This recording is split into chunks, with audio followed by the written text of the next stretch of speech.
Everyone, go to Wizarding World. Are we doing like the real one? You need to make an account. Oh wait, I do have an yes. account. I did this one. Did you do your Patronus a That was while me. ago then? I wasn't allowed to. You guys told me not to. I did Okay, the so you wand have an account. and I did the house. Okay, great. So, Oh, okay. but you have an account. You just haven't done. I did not listen to you, and I did the Patronus. Okay, we'll just talk about it. It's all right. We still can figure that out.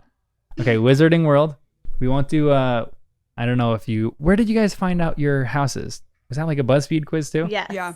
Okay, we got to do the official. But I source, did it guys. on here too. Although I'm a Gryffindor in the official source, so I don't really agree. Interesting. I'm a Hufflepuff. I think. Also, we're drinking butterbeer from the Flying Cauldron, not the Leaky Cauldron, the Flying Cauldron. Oh, I like that name. Non-alcoholic butterscotch beer. It's very good. It is very It's delicious. sweet. Real tasty. If you imagine cream soda, butterscotch drenched. Yeah, that's One a good that's what we're description. done. Melt a Werther's original Yeah, that's a into good one. cream soda, and that's what we have. Mm-hmm. All right. I'm struggling because I don't know if I wrote down my login and password. All right, let's see. So wait, we're pulling up our Patronus test right now. Yeah, you can take it if you want. All right, let me open my app. Maybe it's this one. I usually do I have have to take it go sideways? to This ones. is weird. Please work. Please Yeah, I work. think it's because the experience. You have to take it sideways. Better with Save headphones. password. Yeah, if you want. I was I like, what did don't you have mean? headphones in my office, unfortunately. Yes, my Patronus is unknown. Yeah, so you can take it right now. You want me? Should I take it? Oh my gosh. Are we This catching makes her? me so Put it excited. closer to the... Well, I don't know if this is copyrighted music. Oh, true. Sorry. I don't know. Can you not? Yeah. no, that's this fine. isn't music. This We is can just deal some with it. noises. Yeah. Only Danny's I'm got to just- take it so far. One at a time. Actually, you can take yours. You can take yours. You can just You have mute to it, answer so we're not quickly. It confused. says. Yeah, answer quickly. Go. Fast. No.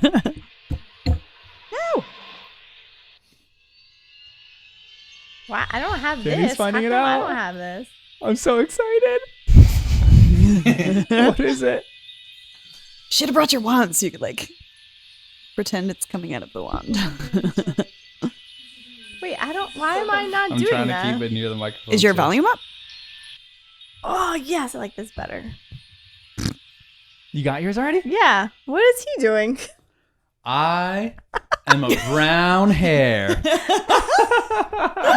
is the most pathetic picture. This one's better. What are you, Oh Jen? my Oh, goodness. brown hair. That's not too bad. I got a Yeah, I guess husky. it's not terrible. A little Ooh. rabbit. Mhm. You got a husky dog? Yeah. That's Nice. awesome. I'm a calico cat. A calico cat. I'm still a cat. I am a fox. I was Nice. gonna say, are you gonna? I was gonna Nice. joke I'm thrilled about about that. before. I am unbelievably happy about that. I love mine. I'm so glad I took it on the real one. A husky. A brown hair's not bad. Come It's not on. bad, but I can't imagine a brown hair taking on a Dementor. You know what I mean? Like, this thing's supposed to protect me from multiple Dementors. Maybe it gets bigger depending on how passionate I say it. 'Cause- So it's not the thing itself that's, and this is something we'll talk about as we go on through the podcast. It's not the thing itself is fighting the Dementors so it's much just as absorbing Yeah. the focus of the Dementors. your Patronus just takes a form, and that form doesn't necessarily like the Patronus itself is the thing that's shielding they you, have but the form is descriptions. just doesn't the form really that kind matter. of is your Yeah, just like personality. the I was visuals. gonna say, Okay. it's a I didn't unicorn. save my description. Or wait. There's a unicorn. Oh, that's I'm right. Bummed. I forgot. I'm not. Wait, I'm what's yours, there Melissa? is none. Jen, you got a husky. That's I know, awesome. it's Wait, cool. what's yours? So random. That is It's so not even random. in the top 20, Uh, so I can't get a description on mine. Oh no, wait, what'd you get? Top Wait. The 20. Bison Hound. The Bison Never Hound. even Yeah, heard of mine's And it's on not top in the top 20. 20. Mine's not in the. top Mine's not in 20. the How top did you 20 even either. get something that's not in the top 20? They're just That's a great question. giving you random. They actually do not let you retake it. That's very annoying. Like you guys can try to retake it if you don't like yours. I mean, it's not that I don't like mine. I just don't like that I don't have a description. Yeah. There is a way around retaking it. Like right before it shows you, right before it like finalizes it, you can exit out and then retake it. And I did that a bunch right before. 'Cause you Not really for the wanted Fox a one. The Fox one I actually got on the first I one. was gonna say, did you not? I get did it that the for first time? another account that I had, a YouTube account or another Gmail account, because I was like, I want to try this again. And I did it until I got a wolf, and I was like, oh, wolf's cool. I'll keep a wolf. So we know our Patronuses now, Oh, guys. Yeah. I know, no I one want a has a description, though. description. What was No. yours? I'm a calico cat. It's not on it's there. not on there. The fox is there, though. Foxes are cunning, resourceful, and fiercely intelligent. Remind you of anything? That's right. We wouldn't be surprised if some members of Slytherin House find themselves with a fox Patronus. What? The Slytherin, because they're Interesting. sly, I guess. Slytherin, Foxes sly, are fox. also highly adaptable and can live in many diverse habitats around the world. If deep down you're channeling the fox, you will likely have resilience in spades. Go down on that. Look at you. Let's go. Oh, I'm very proud of being a fox. Not your toy, Wes. But no one else is on here, so I like the husky better than a cat because I relate to dogs better than cats. I like your hair though. Cause look. Well, thank There. you. yeah. I'm I like was confused there for a Lockhart second. with my hair. Is he having a good hair day? Like, Great, that's gonna be the first line of this podcast. Nah, brown hair. I didn't read the description, but But look, hair. it's like famous because it's on. it's famous. It's Well, on I the mean, cover it's of right the. there. Is it one of the the top app. ones? It's on the Wes, top. Stop eating my sandwich. No, it's not on like the Oh. just top list, but it's the picture on the top of the website page. The app is really cool. Yeah. I don't But- know. You had all these sounds. I had nothing. And it looked like you were using Did a it- wand, and I had nothing. I was just clicking. What? Was it taking you just through a didn't turn your forest? Volume up. It was You taking me tried. through a forest. Oh, okay. But you just didn't have volume. It had to be. But why were you? Why did You didn't have a thing to do stuff. No. Wait. What kind of test are you doing? I Yeah, feel I don't like know if you you're were taking the just legit one or pretending not. that you had a wand, and you're just like, doo, doo, doo, doo. Well, I was adding a little flair, I'll admit, but I wasn't going that far. I was just pushing buttons. okay, you're I also don't know that the app, it seems to do more. Like there was like thing for unlocking magic and more stuff. But when I opened the app, it gave me not a spoiler, but it said something about Dobby. And that immediately told me that the app does not respect book readers who have not started yet. Yeah. Because for it sure. clearly mentions things that happen in not the first book. Yeah. So I was like, nope, I'm not about this. No exploring this app. Even Patronuses, I didn't necessarily want to do this until we know what Harry's Patronus is, but we were kind of ahead of Oh. ourselves. You had already taken the BuzzFeed one, so I was like, I might can't as well. We gotta go for this. I feel like I've seen pictures though, so I have a feeling I know what his is. I said I've seen pictures, like like Harry Potter stuff, and I yeah. always see. I didn't know what it was called, and I've seen this before in like advertising for Harry. Oh yeah, Potter. what did they say with the Marauders map? I feel like I've seen that stuff on shirts before. Yeah. The mischief stuff. I forget what it is. I I solemnly swear swear. that I'm up Yeah, to no no good. Mm-hmm. Yeah. Yeah, And that's like a people get funny that thing at- to yeah. put on a shirt. People get that as tattoos. I've seen that as tattoos. People get that my as like goodness. on t-shirts, on People whatever. are Wow. dedicated. It is very intense. So that's what we're gonna do as our podcast tattoo. I solemnly Interesting. swear. Yeah, we need to figure that out. We need to figure out what collectively we're gonna do for a podcast. Oh my tattoo. goodness. Yes. Anyway, welcome to our podcast. I'm John, Jen. Danny? and Kristen. and this is Harry Potter and the First Time Readers.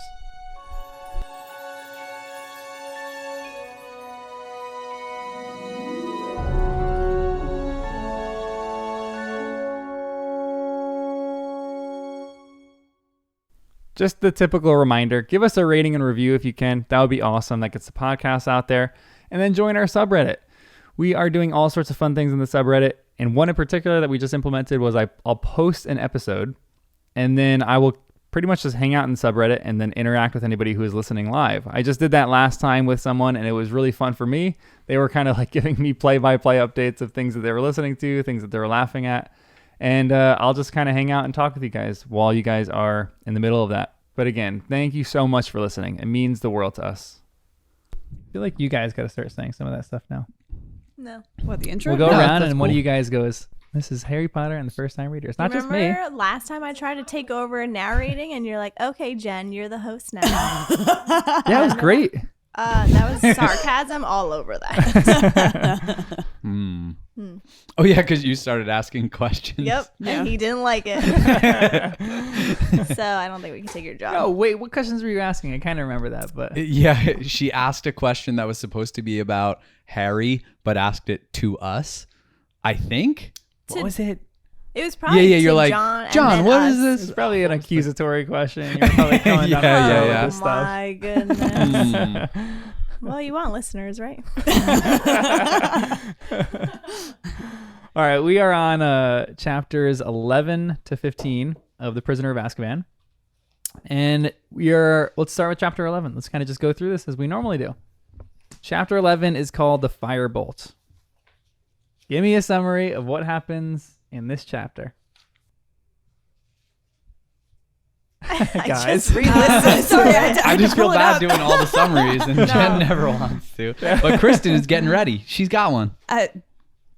Sure. I always feel like they're like everywhere. So the trio, I'm calling them the trio now. I like it. Harry, Ron, and Hermione, they go to Hagrid's because Harry wants to confront him about him not saying anything about Sirius Black to him. But then Hagrid is a mess because Buckbeak is going on trial. We get a peek into Hagrid's time at Azkaban, which was interesting. Christmas comes and Harry is gifted a firebolt. Hermione tells McGonagall about the firebolt, and McGonagall takes it away to scan it for jinxes. Friendship tension begins. Friendship tension. Oh my goodness, this is going to be great. Now that you guys have had more time to let it stew that Sirius Black is Harry's godfather, what are your thoughts on that? Because we had listened to that and we kind of got your initial responses, but now that's kind of sat with you a bit after these next 5 chapters. Especially because there's a line in this that Harry, it's a really 2 devastating little lines. Because he stopped on a picture of his parents' wedding day. There was his father waving up at him, beaming, the untidy black hair Harry inherited, standing up in all directions. There was his mother, alight with happiness, arm in arm with his dad. And that must be him. The best man. Harry had never given him a thought before. A hatred such as Harry had never known before was coursing through Harry like poison. What do you think of the idea that Harry is the godson of Sirius Black? That makes me think that something, I don't know. I don't believe that Sirius Black, I still don't believe that he turned on the Potters. Do you think he's good? Somehow, yes. I know it sounds weird. I thought that a little bit, and now I even started to think a little bit, what if he didn't turn on the Potters, but the Potters weren't all good? Ooh, the Potters have a flawed past. Yeah. I tend to like Harry's mom. She did die to save Harry, or so we're led to believe. But the thing Snape said at the end of this section of chapters is making me doubt his dad a little bit. But that was when he was younger. Well, yeah. But it's pretty much the only thing we know about him. And whatever this was, if Snape is telling the truth, it literally could have killed somebody. So, I don't know. We'll dissect it a little more, I'm sure, when we get to that part. But it did make me think, James, there's more to your story, and I'm not so convinced you're a good guy right now. Whatever. I don't believe you. This is You don't why believe I love Snape? This book really, Or you just think he changed? Yeah. Okay, yeah. This is why I love this book so much too. The third one, I think it gets so interesting in the third one because the first 2, the characters are complex in the first 2, but now you see like layers behind people. Even Harry, Hermione, and Ron. You're like, oh, they're changing. They're acting different in certain situations. Lily and James, these people you thought were perfect. Mm-hmm. You're looking, oh, okay. You know what? James has a little bit of a weird past. He was like he was a high school idiot. Same thing, like even Snape, you're like, Snape, who you hated in the first 2 books, you're like, maybe you have an ounce of sympathy for him in this one section. It's like, wow, he actually was about to die. What was going on in this? You like want to know all the details behind that. That's why I think this book sets it up so good. It just makes people a bit more real. You guys are shaking your heads no. Well, someone described it to me when I was saying that I was reading Harry Potter, like, oh, it's so cool because what you've said too, like as the kids age, the books get more mature too, and the writing and the stories and the things that they encounter, and it gets more interesting. Yeah, I think you were saying that, Kristen, the first. I love that Everyone, concept I too. guess, says it. It's just like such an interesting idea because I always was like the first 2 books were kind of boring, but they're 6th and 7th grade books. Right. And you're like kind of still innocent at that point. Yeah. And then 8th grade, you start getting weird. Things start changing. Gotta mature sometime. So, Jen, you still think Sirius Black is good. Danny, you think it's more to do with the parents. James. I kind of am connecting Harry's dad and Sirius for good or evil. Like, kind of thinking that the bond we saw between them, not really even directly, indirectly through stories which are very fallible, but we got a little insight into their relationship. They were inseparable. So whether they're good or bad, I think will be determined by whoever we get to meet first, almost. Like, if we get more information on James and we find out more terrible things about the whole situation with Snape, then I'm going to assume Sirius Black is also bad. But if we get to learn more about Sirius Black and it turns out he's good, then I'm assuming James is also good. So in my mind, they're connected one way or the other. And one has to be good, one has to be bad. No, I'm They're thinking together. they both have to be good or both have to be bad. Oh, okay. So like, because they were best friends, and according to what we've heard, they remained best friends through the marriage, through Harry being born. He's the godfather. So like, through all of that, they're still best friends. I just think through all of that, they'd be connected enough that a betrayal seems too extreme. But they could both be evil. That is not too extreme. Or they could both be good, and that doesn't seem too extreme. But I just don't know which one it is yet. What? You don't know which one it is either. No, but I like my theory better. It just seems like it would be too obvious. I don't know. She does so many twists in her stories. I feel like that, like, to me, if he was bad, it just seems so flat, the story. Like, oh yeah, that's what we anticipate everyone's talking about it. Because there's also something that comes up later on in these chapters that I'm like, he had a chance to do that and didn't happen? That seems weird. I don't want to give anything chapters Yeah, things away. come up. We'll get to a bunch Yeah. of things. That's and why I You're talk talking about it that way. the almost murder of Ron? Yes. I mean, we're there because Okay. we're in this I chunk just of wanted chapters. to make Yeah, sure yeah. you didn't. I was staying on chapter. Yeah.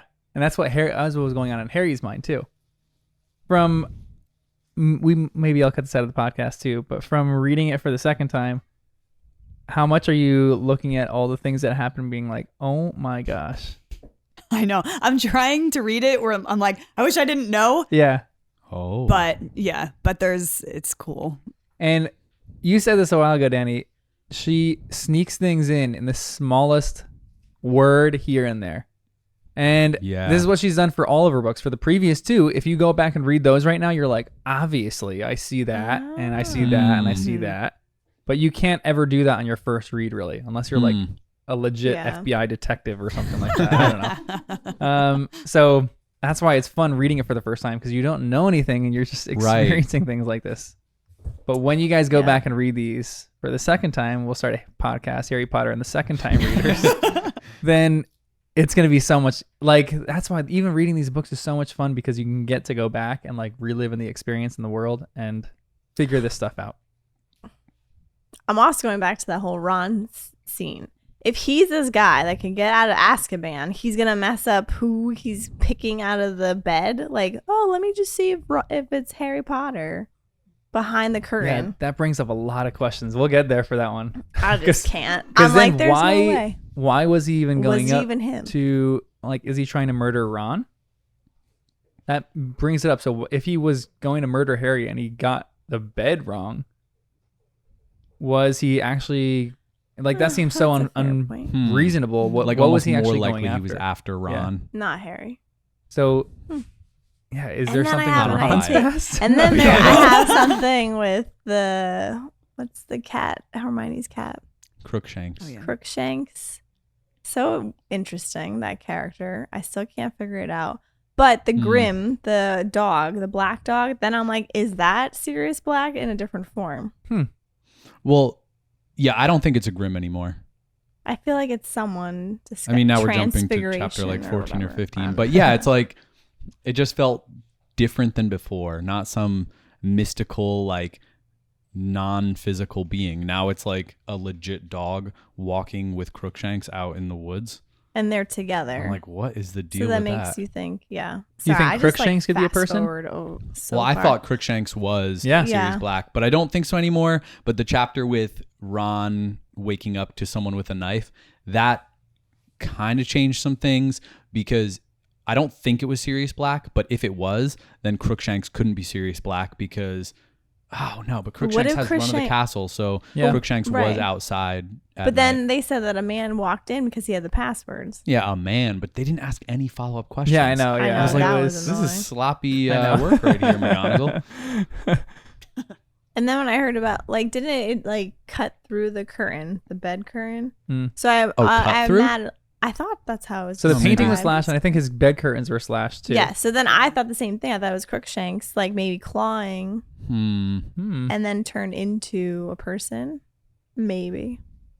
I don't know. Yeah, but it was a person when the When knight came let him through. And yeah, that's why I'm like, Well, again, with potions and things, people Yeah. can look like Anything's anything. possible. They could be animals. Yeah. There's another really interesting line. I think we talked about this in our book club before, but how do you actually comfort a person? So there's this line that says, Harry looked at them. He didn't seem to understand, or they didn't seem to understand at all. Do you know what I see and hear every time a Dementor gets too near me? Ron and Hermione shook their heads, looking apprehensive. I can hear my mom screaming and pleading with Voldemort. If you heard your mom screaming like that, just about to be killed, you wouldn't forget it in a hurry. And if you found someone who was supposed to be a friend of hers, betrayed her, and sent Voldemort after her, it just trails off. What would you say to Harry in this moment? hug him. No, honestly, what I yeah. was Just keep thinking. listening. Let him vent. This is Yeah. like important. I feel like he's being vulnerable and real. Yeah. Yeah. I don't know if he's like fully serious, but Yeah, and I Let feel it like out, if you Harry. try to like tell him what to do, he's Yeah. not gonna hear it Mm-hmm.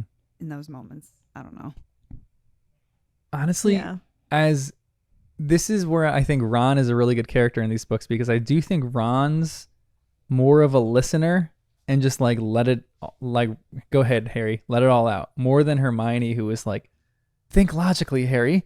You know, you can't do this, you have to do this. Women versus men. No, but that's not always the case, because there are guys who are completely logical. There are guys who are crap at giving comfort. A lot of women are much better at giving comfort than men. But a lot of. I mean, it's not necessarily like one or the other. I mean, Alright. maybe for kids I feel it like is. girl. I don't know. I guess I'm thinking. Well, that's true. Never mind. All right, I take it back, John. nice.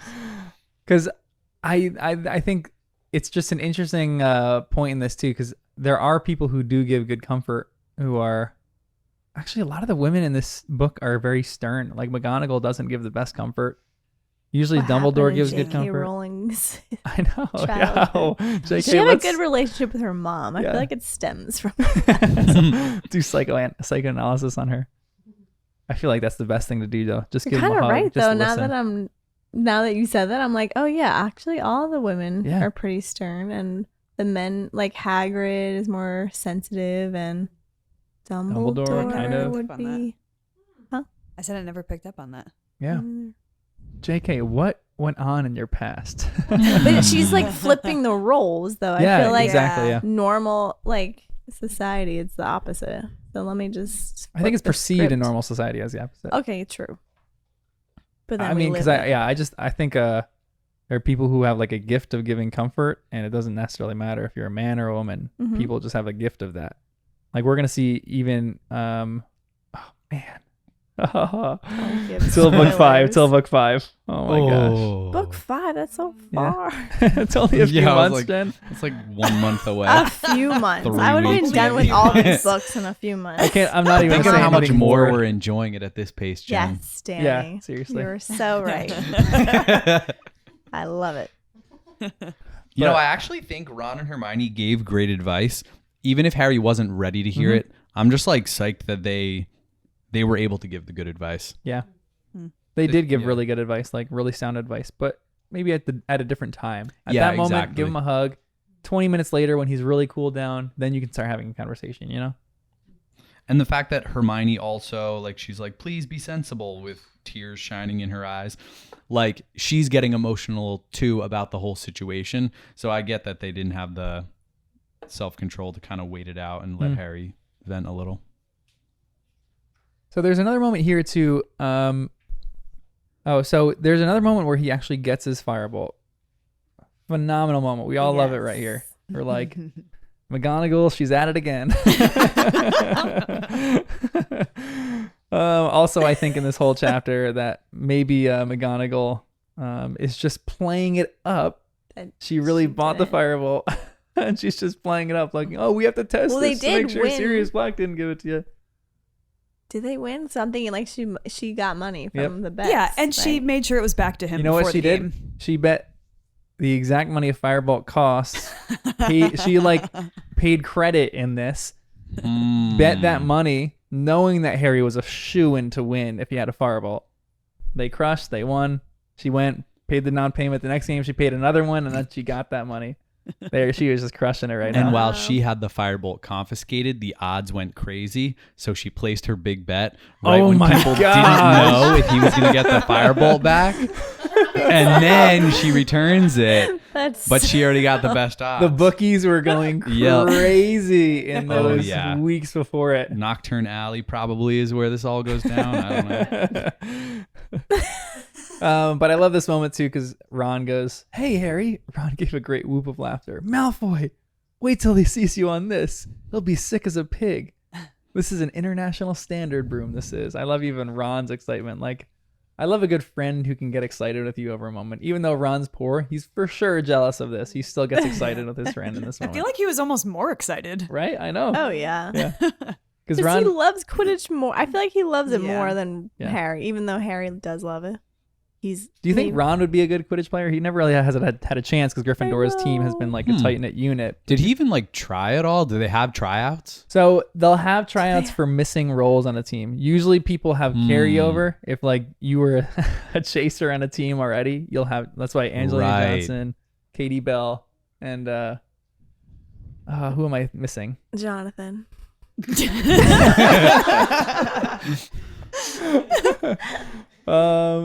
Angelina Johnson, Katie Bell, and Alicia Spinnet. Sorry, Alicia.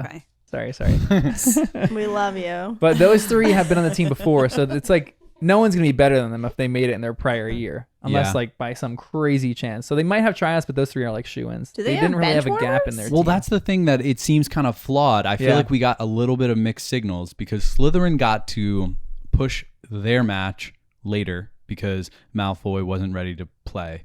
But then they mentioned something in one of these chapters about wanting someone to be in good health for the game. And I'm like, that seems weird. Or is it a match?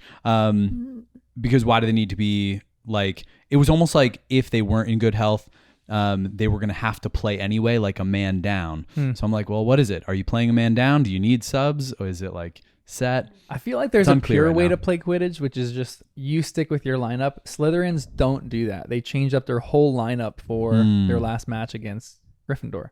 Oh, they yeah, went you're with right. huge guys. So they completely changed up their lineup. It wasn't their typical lineup. So I feel like as a purist of the game of Quidditch, you have your team and you stick with them. We're going to talk about this later too, about how do you coach a but Quidditch doesn't team. that go with the characteristics of Slytherin? They're like, I think so, yeah. I Yeah, think so. so I So feel it like- matches. Yeah. Yeah, agreed.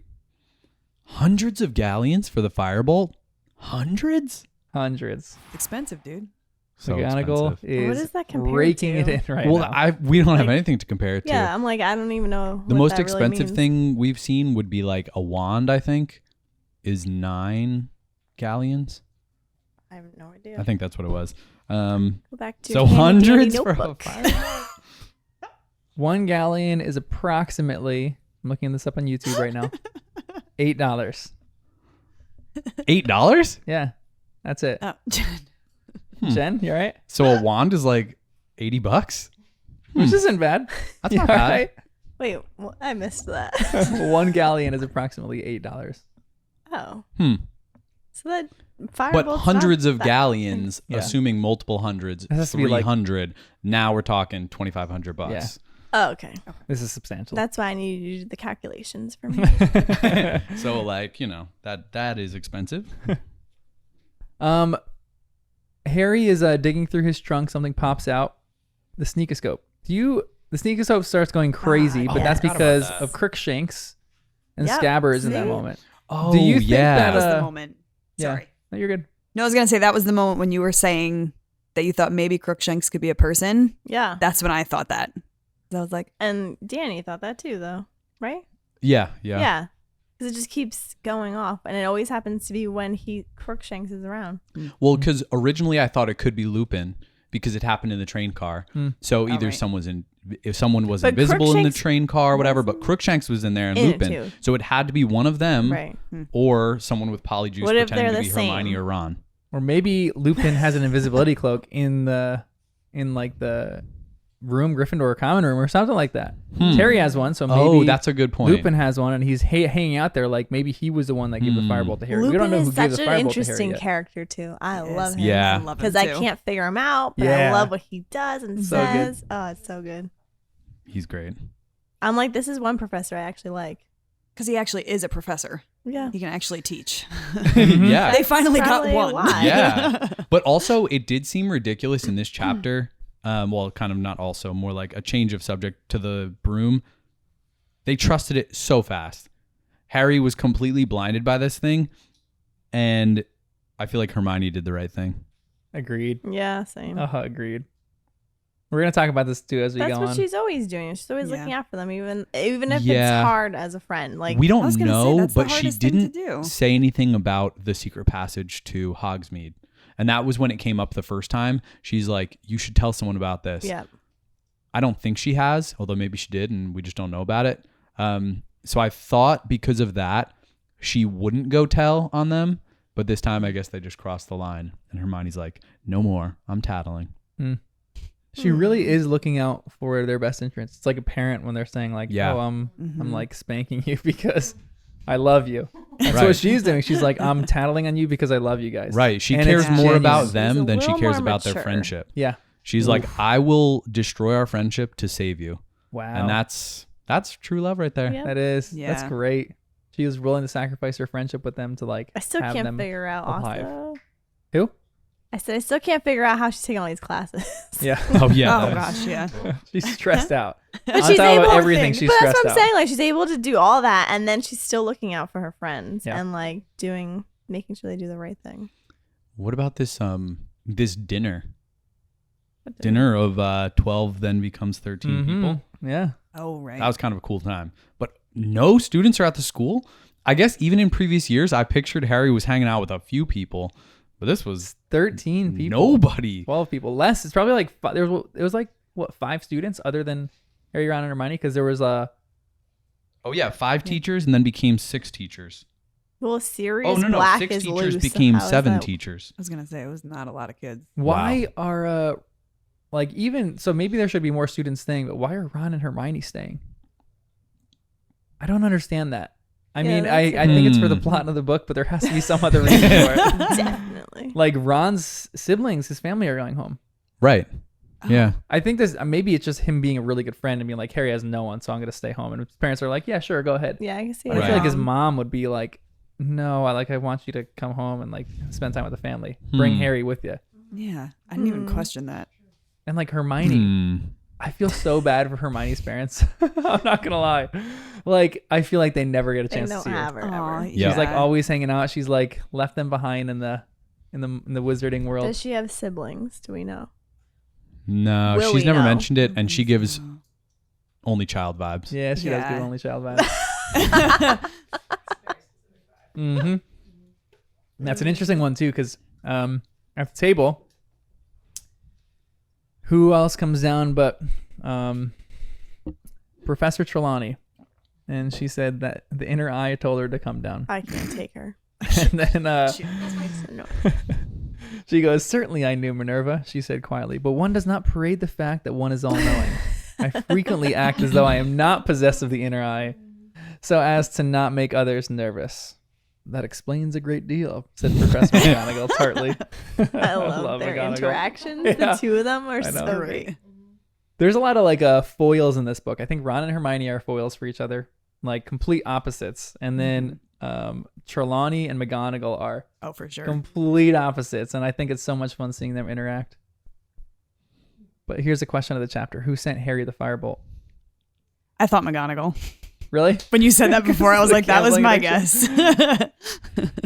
See, and I am sticking to my theory that Sirius Black. But where would he get money? That doesn't make sense. But a part of me was like, maybe Sirius Black, if he is the godfather of Harry, is trying to have like a peace offering without Harry knowing, so then he can kind of say like, oh, you know, when they maybe do meet, I gave you the firebolt. Like, Just trying to buy his love. not Bribery, buy yeah. it, but like gain trust Yeah. in a way, because I don't know. Because he missed all the birthdays and Christmases of Harry's life so far. I don't know why I thought that. Also, the money means nothing to him because he could, if he can break out of Azkaban, he can break into any bank That's or true. a Not store. Gringotts. Maybe not Gringotts. You don't think so? I don't know. But I don't Azkaban think so. has to be more secure than Gringotts. Ooh, maybe not. Maybe all they have really is the Dementors. But maybe and he stole figured it. out how to get past Yeah. that. Yeah, maybe he did. Although that makes me not like him that much. He just went You down a are. notch. Oh my!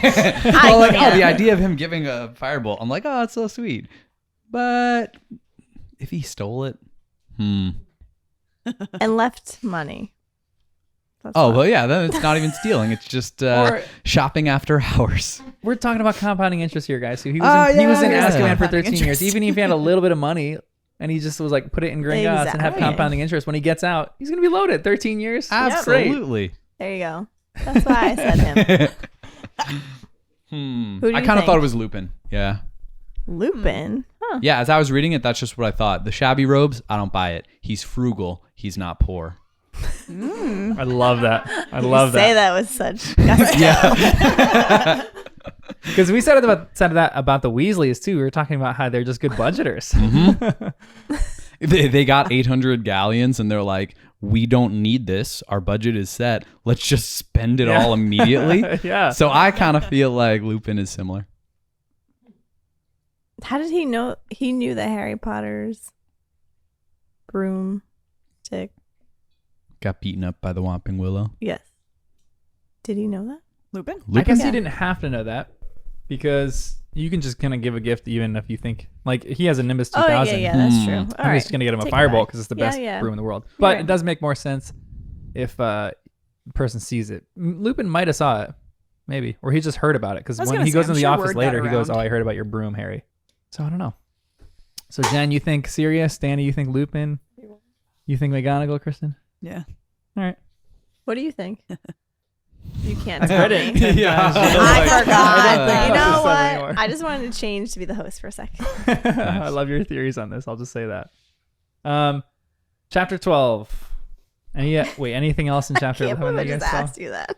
What? There's so much in this chapter. In chapter 11 or chapter 12? Yeah, in chapter 11. Yeah. I'm just like, the whole thing where 13 at a table. Yeah. What do you think Like- about that? I think in a few books, there are going to be 13 people at a table and someone's going to die. Because it didn't happen here to Ron and Harry. But as soon as I read that, I literally was like, weird, this is coming up later. You believe her. And then I think even just the whole thing that Lupin is scared of crystal balls, we still don't know why. We only think it's a crystal ball. Could be something else, some kind of orb. And then there was something else. Oh, we still don't know where Lupin is going. Assuming he's leaving because right. it came up here that he was like ill, but he's leaving the castle. He's not in the hospital wing. So something about like him being gone. Why we don't would know he, about. do you have any theories on that? Why would he leave the castle and he's ill? I don't think he's really that ill. like Is he doing another physically job or ill? something? I think he's on missions or a mission to do something. He could be hunting down Sirius Black, Yeah. running errands for Dumbledore. I think he's a very powerful wizard. Because he did, these chapters do hint that Sirius and Lupin knew each other, or Lupin knew Sirius. That's why I think my theory. So, so maybe like Dumbledore is putting him up to this. Maybe this is why Lupin is at the castle in the first place. But do you think he's actually sick though? Because when he comes back, he looks sickly.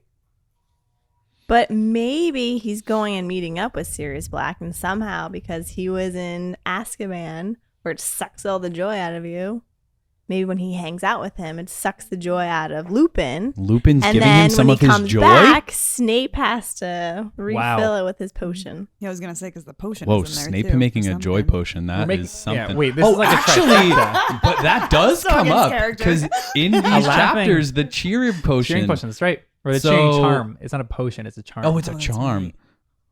right. Hmm. But still, that's like it's like a good little indication. Like that's why Rowling writes so well, because she throws one little thing in there about a cheering charm, and you're like, This either means nothing Yeah. or it's going to be a Or major everything. point of future chapters. Oh yeah, I feel like I missed that. the cheering charm. Yeah. We'll get to It it. was at when some Hermione point. fell asleep during, and she didn't go to 2 classes, and she woke up all flustered that she didn't go to the 2 classes. Yeah. She goes, cheering charms. I bet that's on the final. Flitwick hinted at it. Poor thing. Got it. Okay, Devastated. yeah. I know. Interesting theory. So maybe is there a possibility that he could be sick though? Like if he was Yeah. sick, why would he leave the castle if he's sick? Why wouldn't he just go up to the hospital wing? Because maybe he needs stronger doctors, more experience with whatever he is dealing with, doctor. Instead of Madam Yeah. Pumphrey, right? I get the feeling he's been dealing with this for a while, whatever this is. Like, it almost feels like it's normal to him. So I guess it could be some kind of sickness, but it doesn't feel like it's slowing him down. It's kind of like he needs this potion thing that Snape's giving him, and he's doing something else. Like a chronic disease. Do you think it has Yeah, anything maybe. to do with his the fear that he sees? Like maybe the crystal ball or whatever this orb is. Maybe that's his illness. The crystal ball goes into his Oh, head. it's every like time his or something? future of him being Yeah. sick. His terminal illness or something like that. He can't look into the future. But then why wouldn't he have his own potion on him all the time? Why does Snape have to make it? It maybe has to be fresh, though. Spoils easily. But then if it's a chronic illness, you need to take it daily, Well, yeah, that's why weekly. he is working at Hogwarts, because he needs Snape around. He's got to get his regular doses. What was he doing before? I don't know, but I imagine there are other good potion masters around. What was his job before? That's a great I question. don't know. He could be something cool I love in the how they're Ministry all of just Magic. sitting around until they get called to Hogwarts I to be a know, yeah. professor. Yeah. Like, we'll drop everything. It's like the then. bullpen. All right, I'm in, coach. I got 1 year. All right, we're on to chapter 12. Unless you guys saw anything else in chapter 11. No, There's a lot in it's all chapter right. 11. I do that at the end of every chapter. I'm like, but wait, there's Yeah, so much please. more. That's the best. But That's all some of my these favorite stuff. chapters are so chock full of stuff. Yeah. It's great. I know. That's why these are going to be tough to do like 5 chapters completely now because there's so much packed into these chapters. But chapter 12. What happens in chapter 12? Oh, yeah. Harry's learning the Patronus, Mhm. and he finally got his firebolt back. Hermione is working like crazy, and Scabbers is gone. Presumed or assumed dead. Everyone, we have our butter beers. Everyone, please raise your glass to Scabbers. To Scabbers. To Scabbers. May he bite Crab's finger forever. Indeed. He had a long life. Cheers.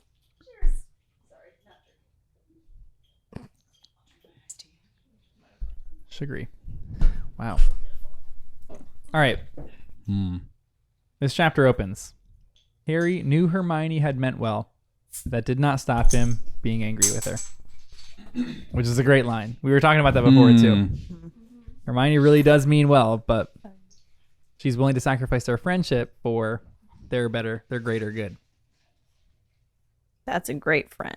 That's a great friend. Even in Yeah. the moment if it sucks. Yeah. Mhm. It sucks for her for sure. Is that where when Hagrid talks to them? That's a later chapter, right? Later. Yeah. I think. Great moment for Hagrid there. Oh. One chapter. We have another prediction in this. Our good old Trelawney is looking at Harry's palm, and she sees that Harry has short lifelines. So unfortunately, Harry is Harry's very dying quickly every going to day. die. And then this is kind of when we learn of the Patronus charm. How do you guys, so far that you've read it, how do you cast the Patronus charm? Clear your mind. Yeah. Think of your happiest memory. And then say the words. Something Expecto Patronus. Patronum. Patronum there. Yeah, Nice. Expecto Patronum. Patronum. Everyone practice Expecto Patronum. All right, you have to. There's just a good moment. You have to let your happiest memory fill you up. This might be a very personal question, but what would you guys choose? What memory would you think of in order to fill you up to be able to cast your Patronus? Something with family, probably. Yeah, for sure. Maybe my niece or something, like being born. Yeah. Because I love how Harry. Okay, sounds weird, but I love how Harry fails twice before he gets it. Yeah. Even a little bit, because it shows that some memories are more powerful than others. And there are moments, I think, in all of our guys' lives where we have joy at a certain moment. Like, I've had joy winning soccer games, like some superficial joy. And then there are moments of deeper joy where, like, when I walk with my like nieces and nephews, or if I like go out to lunch with my niece, it fills me with this joy I cannot even describe. That's like overabounding. And I feel all of us have some of this. Or like a time with a family member, or like something that just like gets us giddy with excitement. I love that Harry, when he thought of that, that's kind of what was. There's an interesting movie change that we'll talk about when we get to the movies too, but I love that it's like it has to be a deeper moment of joy.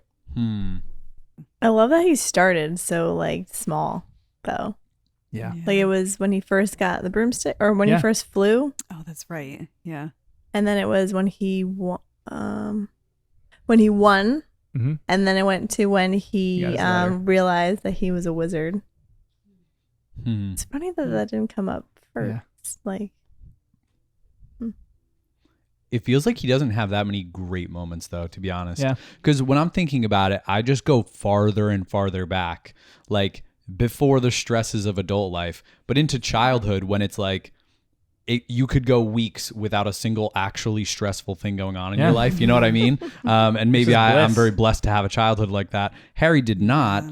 So for him, I'm like thinking through what we've seen of his life, and I'm like, even at school, when things started to get happy, he's fighting cave trolls and his friends are dying. And like, even all these Christmas breaks, there's always something stressful. And who's Nicholas Flamel? And how are we going to get through this? The whole school hates me, or whatever it is. So he didn't have a lot of real, like really deeply happy moments. It felt like kind of surface level happy while there's still a giant dark wizard trying to kill him.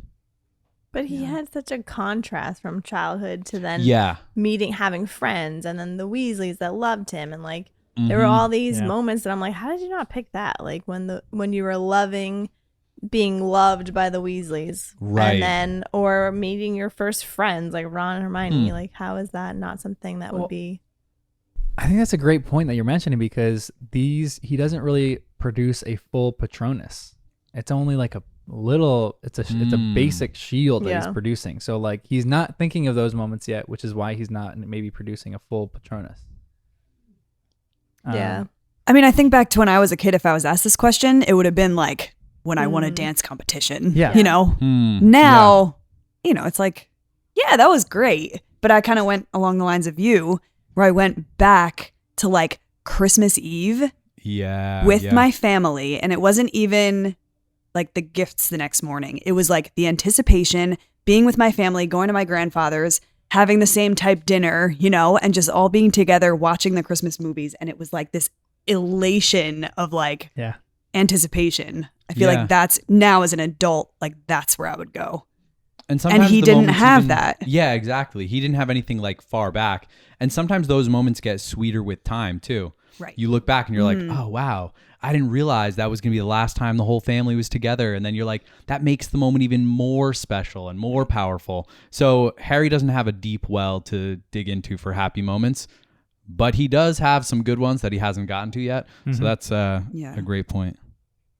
This is I'm going to read one of our Reddit commenters, because this is really great. Yeah, we have a little Reddit community now. Commenters.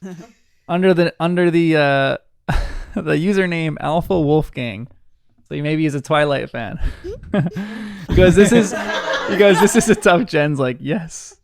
This is a tough question. If Lupin was teaching me, then I'd be a wizard. And I would just think about the time I got my Hogwarts letter, just like Harry. But actually, I feel like in order to cast my Patronus, I think of memories around my family when I was younger, like with my mom or grandparents. I think that'd be sufficient for me to cast my Patronus. I feel like that's kind of the same for me. Yep. Like I have more superficial moments of like I was explaining to you guys even how I got into Harry Potter when I remember playing soccer one time, and I was elated because I got to go back home and sit on the couch and just read Harry Potter. Like that's even a joy to me. I feel like I could cast a Patronus thinking of that memory. But I think for me, a lot of it is like surrounding moments of my family, like hanging out with my nieces and nephews and just like great moments there. But also, if someone were to ask you, like on the like spur of the moment, what's your like happiest memory? Go. Right. I don't know. Yeah, it's so hard to sift through like that many years of memories. Which is like, I love these books too because they provide commentary on just like real life. And I feel like this is a good commentary. Maybe this isn't the quickest, maybe this isn't the best way to resolve like lingering depression that's happening, but it's almost like always be ready with happy moments and gratitude in your life. Mm-hmm. Obviously that's not like a solve for clinical depression. Like that is chemical imbalances. It's like there's like issues for some of that stuff. But if like you have a bout of depression or sadness that comes your way, you can look back and immediately be ready and cast up like a happy moment that's come to you, or like a very grateful moment of spending time with your family. And a lot of times it's like you're able to take a deep breath and go, that really helps me through this moment right now. That's why I love these books so much, because it's like it just gives you those. She's getting into deeper things here. It's not just like cave trolls. They're going to fight a cave troll. It's like they're fighting a Dementor that's like actually an embodiment of sucking the joy out of a place and sucking all happiness out of a place. How do you combat something like that? Like, it's almost like a Pilgrim's Progress kind of thing, where all these things like the Castle of Despair or whatever, all these like weird things. And this is how you navigate your life and your journey. And I feel like it's the same with this book. Just small little tidbits in there, just brilliance. I love it. But when he's casting his Patronus, Harry goes, a really sad line. I heard my dad, Harry mumbled. That's the first time I've heard him. He tried to take on Voldemort himself, to give my mom time to run for it. Oh, crushes me. And then he's in conversation with Professor Lupin, and he goes, Professor Lupin, he said, if you knew my dad, you must have known Sirius Black as well. Lupin turned very quickly. What gives you that idea? He said sharply. Nothing. I mean, I just knew they were friends at Hogwarts too. Lupin's face relaxed. Yes, I knew him, he said shortly. Or I thought I did. So we've talked about this before, but do you really think that Lupin and Sirius Black are working together in any way? After this conversation, because we did say they maybe are working together, but after this conversation where he goes, I thought I knew him. It's like he's seeing all these signs. Maybe he thought he was good, and now he's looking at how Sirius Black is being bad, and he's like, I thought I knew that person, but I don't. I kind of got shady vibes from Lupin here. So I kind of thought he was shielding Harry again, which every adult seems to do. So I did not think he was telling the full truth here. Because he just seemed a little like sketchy about the way he was responding. Yeah. Yeah, the way he turned around, right? Yeah. Turn around. And it almost feels like didn't want to he's see his trying face. to maintain a certain image, or like he wants Harry to think what he said is true, but I'm not fully buying it. Yeah. And Lupin is a strange character at this point because he gives us so much information, but you just don't know if you can trust him or not. The first two books proved you can't trust anybody. So you're like this person who seems to be great. Right. We really love Lupin, but you don't know if you can fully trust him yet. He gives us information dump here too. He goes talking about the Dementors kiss. They clamp their jaws upon the mouth of the victim and suck at his soul. Harry accidentally spat out a bit of butterbeer. What? They kill? Oh no, said Lupin. Much worse than that. You can exist without your soul, as long as you have your brain and heart, and as long as they're still working. But you'll have no sense of self anymore, no memory, no anything. There is no chance of recovery. You'll just exist as an empty shell, and your soul is gone forever. Lost. Where does it go? The Dementors? Like I, That's a great question. it's like, where's the soul go? Do the Dementors then they trade? Like, oh, okay, the Dementor is now a person. Yeah. Is that what keeps them going? I don't know. It's like they feed off of it. Yeah. Happy memories, yeah. That's how they exist, Dementors. Or that's just part of. That's like their job. Do we know that? Will we know It's that? mainly how they exist. So they're feeding off of happy memories, and I'm sure a Dementor's kiss is like it's like a crocodile eating a deer. You don't have to eat again for like a year or something like that. You know, you're like set. You suck at a soul of someone, and you're like, okay, great. I'm full for a long while. I got enough happy memories to go for a while. But it's not necessarily their job. Well, it's like more this is how they exist. It's not necessarily their job to do this. Well, Right, it is. that's what I was wondering. Yeah. They've chosen these creatures to guard Azkaban because Who created they the do this. creature? They're Do we just know? creatures. The They wizarding just world. existed, It's and so they weird. only are around Azkaban. No, Okay. the Ministry of Magic has chosen these creatures to guard the prison of Azkaban. Okay, so I never knew that that's what they chose them. I thought someone like created them to be guards of Azkaban. Okay. I was gonna say it's so weird that they suck in happy memories. What do they do? Just destroy them? Because like, wouldn't they I know. eventually be happy? That's what I You know, like if you're Maybe- feeding yourself with happy memories, Let's like give the you have to Dementors be. some sympathy here. Maybe that's what they're trying to do. They're gliding around the place, really depressed, and they're like, I just want to be happy, and they're just sucking all the happiness out of other people, trying to get happiness for themselves. I mean, that's But they terrible don't for everyone turn else. into a happy creature. No, well, I'm like, are they Maybe- that maybe they evil? do. Yeah, that, yeah, like, they just I guess haven't so. had We enough just don't know. happiness yet. It's just weird. Lupin does bring up something. He said the Patronus charm is well beyond ordinary wizarding level. And I thought it was interesting that ordinary wizarding level was capitalized. Like it's like an official thing. So I'm like, that in my mind is like, this is not a school level. This is like once you graduate, there are levels to your power so that you can kind of earn a certain status. Pick up on maybe. stuff. And then well, because we talked about it in the one podcast that was released today, I think. Was that it? Where we were talking about things that were forbidden. So I thought, well, if there are things that are forbidden or restricted, again, this is a school library. But at the Ministry of Magic, there could also be levels, or at something else, wherever these grad schools are, the College for Wizards. I don't know. Like an SAT score almost. Right. So the fact that ordinary wizarding level is like a thing, I thought was cool. And again, just hinting at something that I feel like will come up later. And then Harry's like at that level at his young age. Well, he's attempting these things, and we see in the next chapter it does take him weeks, maybe even months to practice, and he still didn't really get it. And we haven't seen him do it successfully yet.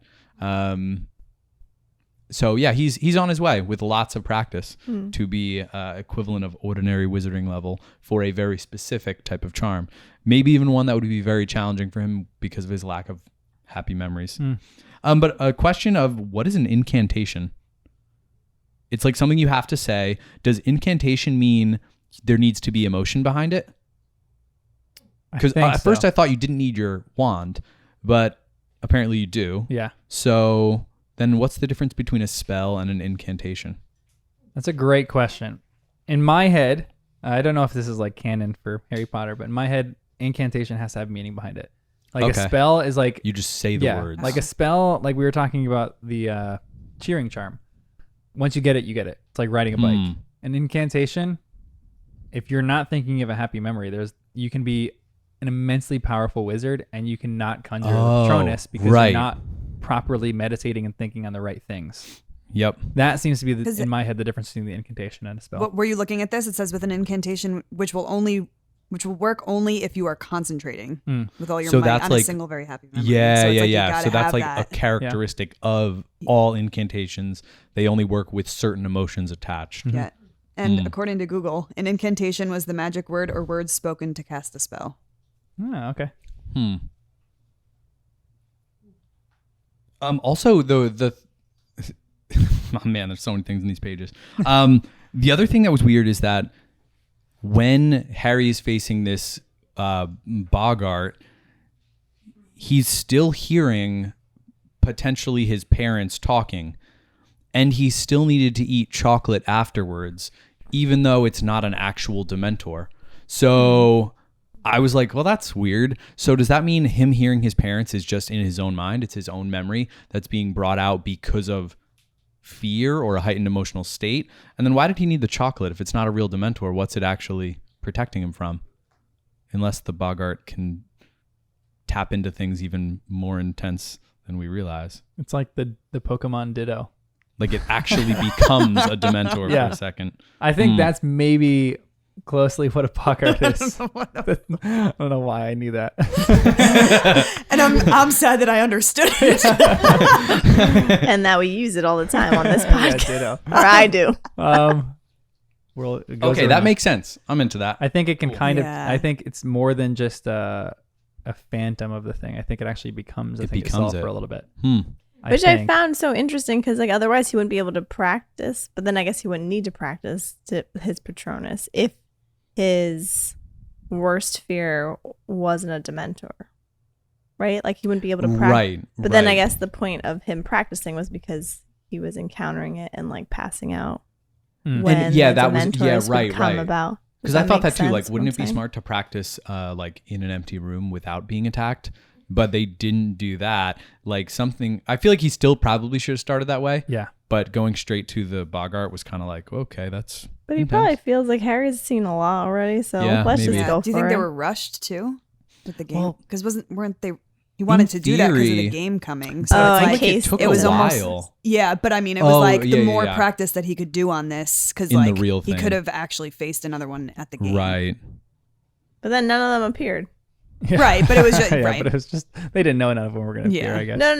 No, I know. I'm just saying like how it was so many, and then Yeah. what did Dumbledore do, and now none of them appeared. Yeah.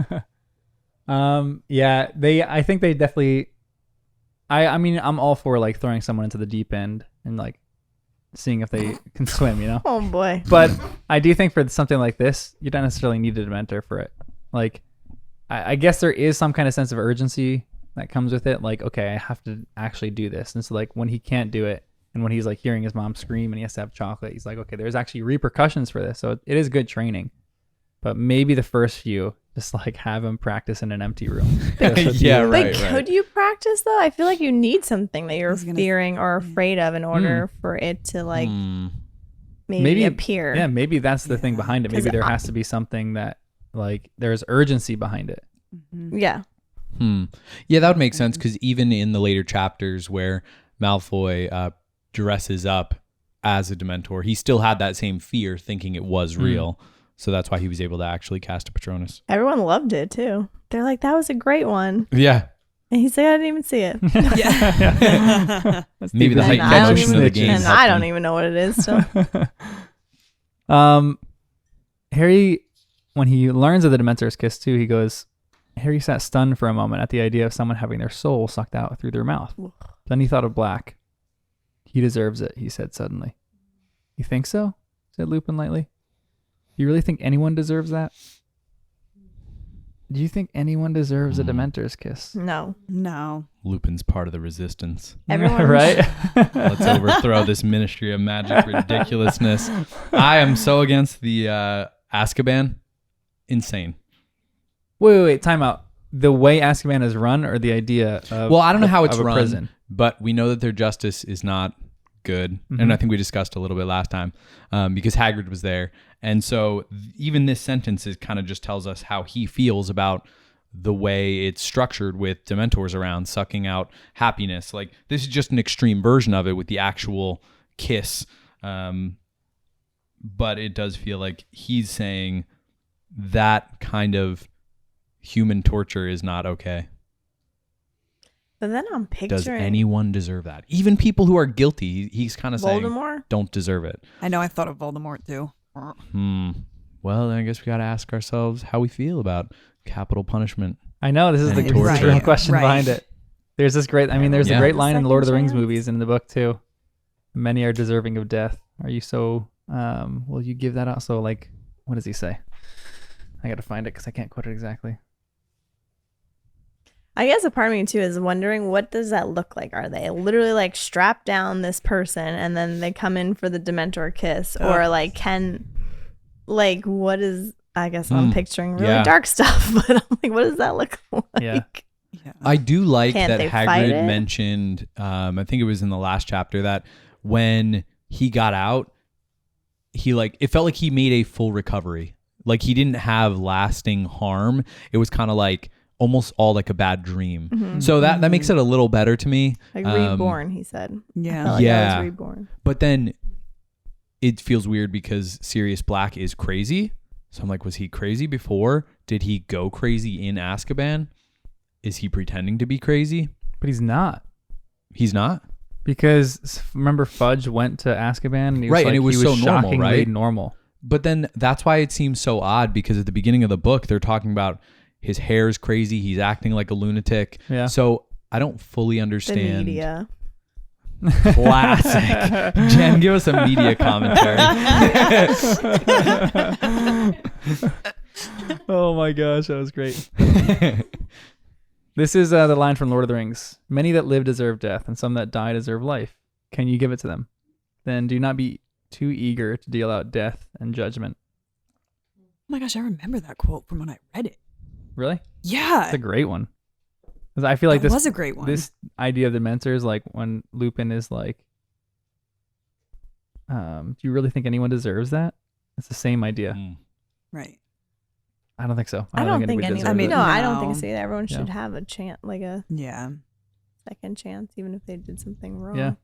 But then I don't understand how the Dementor lived, like in the wild. What, like, Yeah, where what are were they? they What- doing? Especially if Muggles can't see them. We're going Right. like I'm walking into the middle of the woods and all of a sudden I get a Dementor's kiss. Yeah. Like, who's in charge of Oh them? my word. Right? Yeah. I'm never Wow. going. We're going out In again. the woods getting a kiss.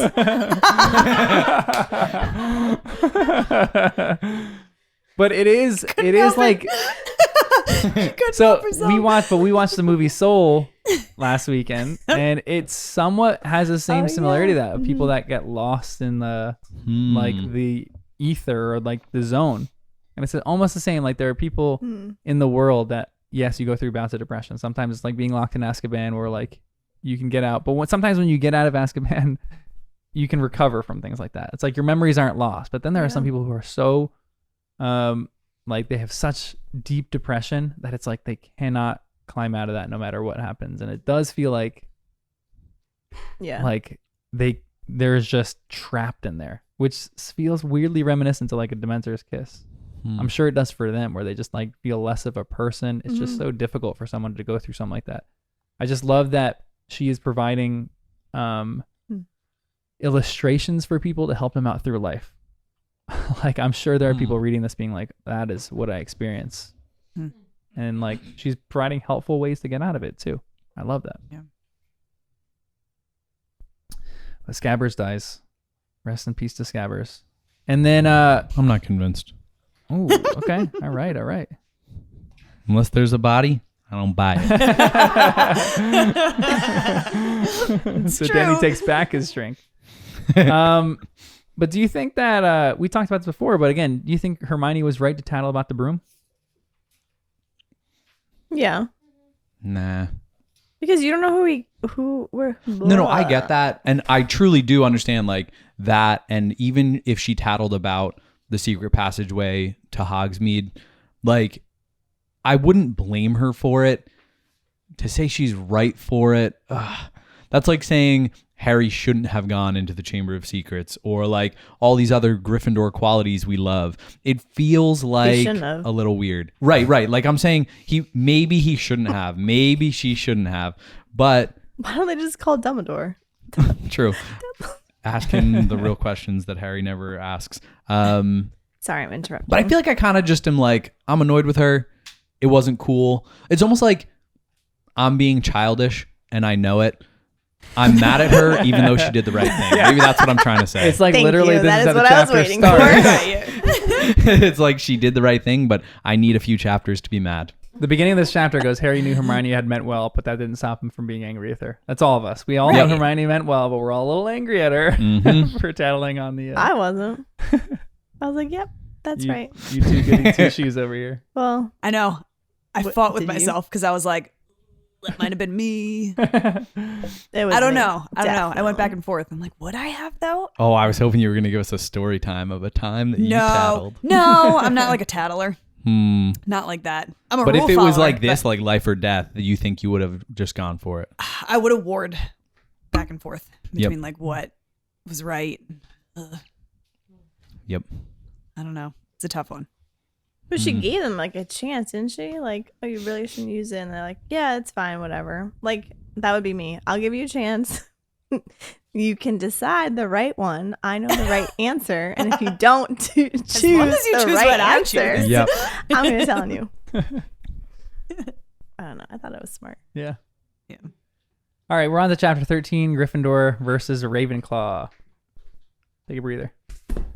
Wait, Jen, time out before you go. We literally just got 5 minutes ago a comment on Reddit. Yay. Laughing at your friends struggling through Till We Have Faces. Oh my gosh, that book made me cry. A tale about selfless love. Whoa. That is great. So good. We are on chapter 13, Gryffindor versus Ravenclaw. What happens in this chapter? Pretty self-explanatory, but what happens? Quidditch match versus Gryffindor and Ravenclaw. Yeah. Like, Ravenclaw. what? Jen? Blanks. Oh, wow. My Yes. house. Oh, goodness. Perfect description. Our favorite chapters. Who's with me Yeah. on that? I was going to say, I was like trying to prohibit you guys from reading 15 because I loved 15 when I got there. I was like, So oh, good. who's going to win the Quidditch know. final? I was like so excited, but you guys don't care that much about Quidditch. I'm like, go ahead and Honestly, read it. It was the best Quidditch I was chapter gonna say, right? if by this one far. didn't Right. change your mind, Yeah. then Yeah. we may have lost all Yeah, hope. for sure. But For sure. so good. It Oh, was. also, this chapter 13 was where the guy was standing in their room with a knife. So big, weird moment. The guy quotes. We're not sure Wait, if Ron. it's really Oh, serious. Ron. Ron. We'll Okay. discuss That that. was Sirius this chapter. Black, quote unquote. Okay, first of all, would you guys actually want to play Quidditch? I want to fly on a broom. But maybe not play Quidditch? I mean, like, sure, I guess. It just like feels, I'm okay. I mean, I'm not a sports girl, so I'll watch. It'd be a little terrifying being that high up Yep. too. Like you're chasing a snitch like 1,000 feet up, you know? I think That's it would pretty be terrifying. Fun, It though. would be really fun Yeah. to play, yeah. Do you guys like to fly? What I hate flying, position? so Yeah, I'll sit in the stands and watch. I do. I do like it. I think. You guys can have fun playing. I will be cheering for you. Yeah, I wish we had like a muggle-like experience at that. Like, why can't they get like broomsticks Wouldn't that to be fly? like bungee jumping or skydiving? No. But even skydiving, It's not like flying. it's just People, down, you know? Okay. You would know. I'm going skydiving on Saturday. Naturally. This is an average weekend. Um, no, we'll see. Actually, maybe only my sister and dad are. We'll see. that's cool. But I don't think there is a muggle equivalent. Some people say like riding on your bike very fast on a hill is like the closest thing. I don't think so. Whoa. I think there's like parts of it where you get like a little bit of joy, but you're not flying. Right. There really Yeah. isn't a muggle equivalent, which is a bummer. I'm picturing if it was underwater and you had those things that pull you, like those underwater things you hold on to with both Yeah. hands and it kind of like drags you forward. It's the only way you could get like that dynamic of, Floating. yeah, like They- the spatial all around, up and down kind of stuff. That would be kind of cool. But Very they also don't they impractical. have the other one like that hovers over the water? Like Yeah, that's Oh, that's right. like it shoots you and you're like floating Oh, above yeah. the Water water. jetpacks. That Whoa. could- we used to do That would be Quidditch with a cool. bunch of people having water jetpacks. I feel like you could die That though. would be 'cause insane. oh gosh, that's You scary. land on I someone do else's not. That would thing. not Oh, make there's well just for not me. yeah, there's not precision controls like there are on a Right, broomstick. right. No thanks. I like that. Hmm. And then also, how incompetent is Madame Hooch in these Oh, chapters? she made me so You were texting about that. mad. She fell asleep and then got mad at the kids. Literally, Sirius For Black is on not- the loose and she's fallen asleep during Quidditch practice. And she should be monitoring.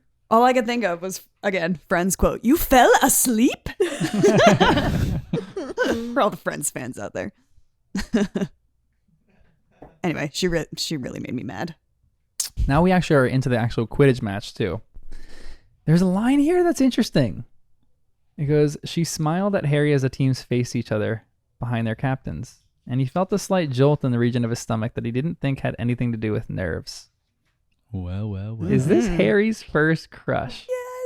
Big time. Yay, Harry! Okay, if you guys had to coach a Quidditch team, would you coach them any different from how normal Quidditch is run? Like, have you guys seen the movie Moneyball? No. Okay, Yes. it's I know. analytics approach to baseball. So they don't care about like how much status a player has. They don't care about like Derek Jeter is like the greatest shortstop ever. They just care about analytics. They'll look at players and they will look at numbers. They don't care about the person's name. They don't care about any of the status. They'll just like shift things around. And analytics happens to on the field. So like in baseball, if you're up against like a hitter that 90% of the time hits it in one direction of the field, they're not going to keep one person there. They're going to shift their entire team to one section of the field. Right. And you're seeing baseball teams do this more often. Basketball teams are starting to implement Moneyball. They change their strategies completely in order to like facilitate wins. They're buying wins. Would you guys do anything with Quidditch that has to do with anything with like Moneyball, like a Moneyball tactic to Quidditch? McGonagall would. Yeah, McGonagall definitely would. For sure. But like, here's an example, and this is I gotta find the Reddit thread Yeah, I because someone need an commented on example. this. This will be a good example for you guys. Someone said, I thought this was a great version of Moneyball.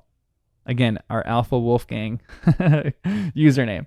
Being the coach of Gryffindor with Harry as Seeker would be great, and my job would feel secure, which I agree with. I'd honestly have another keeper, which would be interesting. So two keepers rather than one.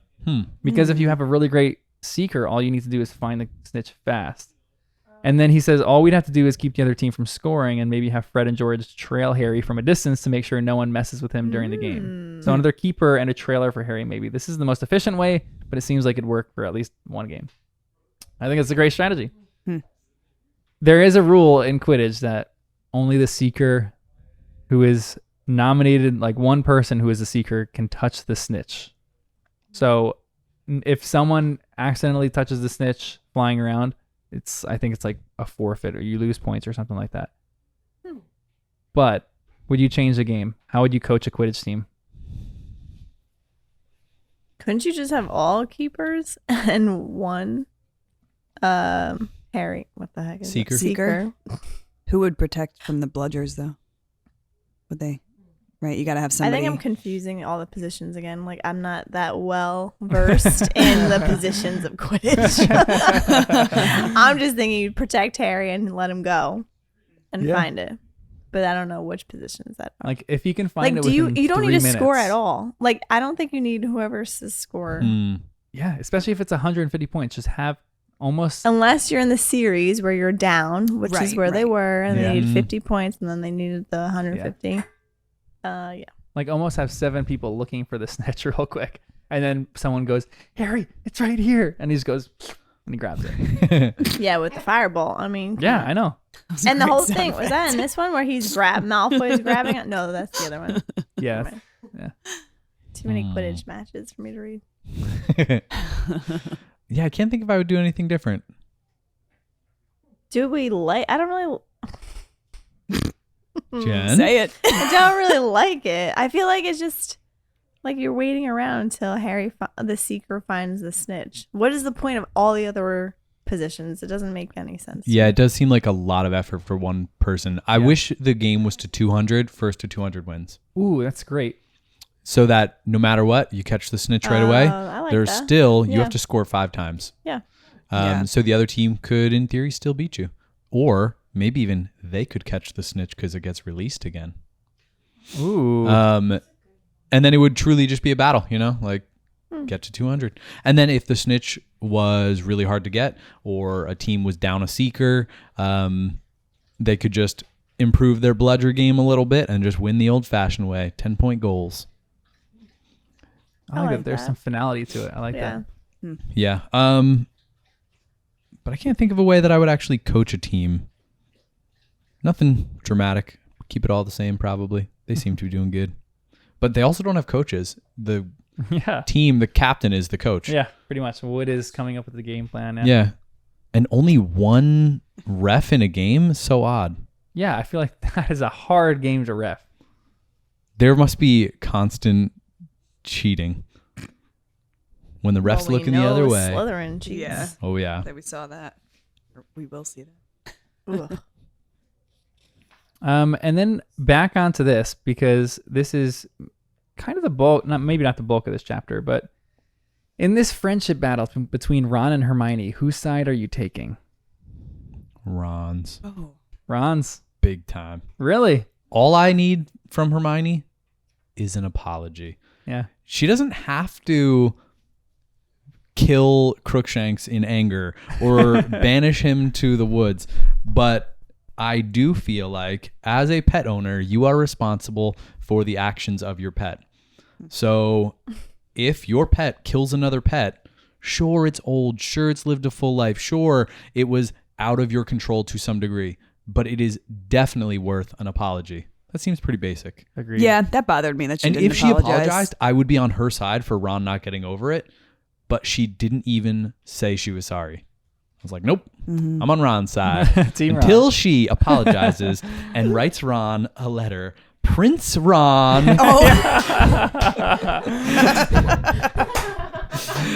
Then An apology letter? what? Yeah, apology letter. So good. Or something. So yeah, I'm on Ron's side. But does anyone disagree? No, it did bother me that she didn't apologize. Okay. So I think I'm on you with what? She's just in I don't know what I just said. denial, I think. Mm. With you on that. Yeah, I think I'm the same. I think Ron is a little too dramatic here. And I do like Hermione's logic in some of this, but I'm like, this is not the time or the place for this kind of logic, Hermione. Like later on, we can talk about this. But this whole, I feel like the whole theme of this is just like timing. Like even before that, the first few chapters, figure out the timing of like when you comfort Timing people, is when you like very give important. logic, when you like actually can just say sorry, Hermione. All you got to do is say sorry in this. You can talk to him after, figure out the logic of this after. But just sorry. Be a little humble. Mm-hmm. Then Harry does have a dream too. So he is dreaming, and do you think his dream meant anything? I don't even remember it. What happened in the dream? Isn't this one a strange dream? He was in the forest. His firebolt was over his shoulder, following something silvery white. Which then I was like, oh, is that the Patronus that he's following? Who knows? That's right, yeah. It was winding its way through the trees ahead, and he Mhm. could only catch glimpses of it between the leaves, anxious to catch up with it. He sped up, but it moved faster. So did his Corey. Harry broke into a run, and ahead he heard hooves gathering speed. Now he was running flat out, and ahead he could hear galloping. Then he turned the corner into the clearing, and no! That's when Ron gets attacked. Do you think his dream as meant though anything? he'd been hit in the face. So There you go. I heard Nailed it it, as Jen. he was Oh, hit there you in go. the face. Yep. Okay. Hmm. Thanks, Jim Dale. Those great accents. What was your question? Do you think the dream meant anything? Or is it just a weird dream? Everything means something in this book. But like, I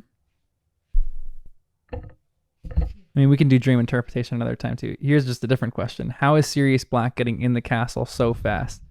Like, this is the section where Harry has this weird dream, and then he wakes up and he's screaming, or he wakes up to screaming because Ron is screaming because Sirius Black has a knife about to stab Ron, but he doesn't. How is Sirius Black getting in the castle so seriously, so easily? How is he getting in so easily? Let's talk about that. I'm not convinced this was him. Okay. So I don't think he necessarily did get in the castle. It just feels too vague, too crazy, and he feels like a man with a plan, I guess. Why? Why stand over Ron's bed? And someone brings it up, I think, later. Maybe it was Hermione, or I forget where it comes up, but they're saying, well, why didn't he kill Ron? You know? If he was there for Ron, he would have.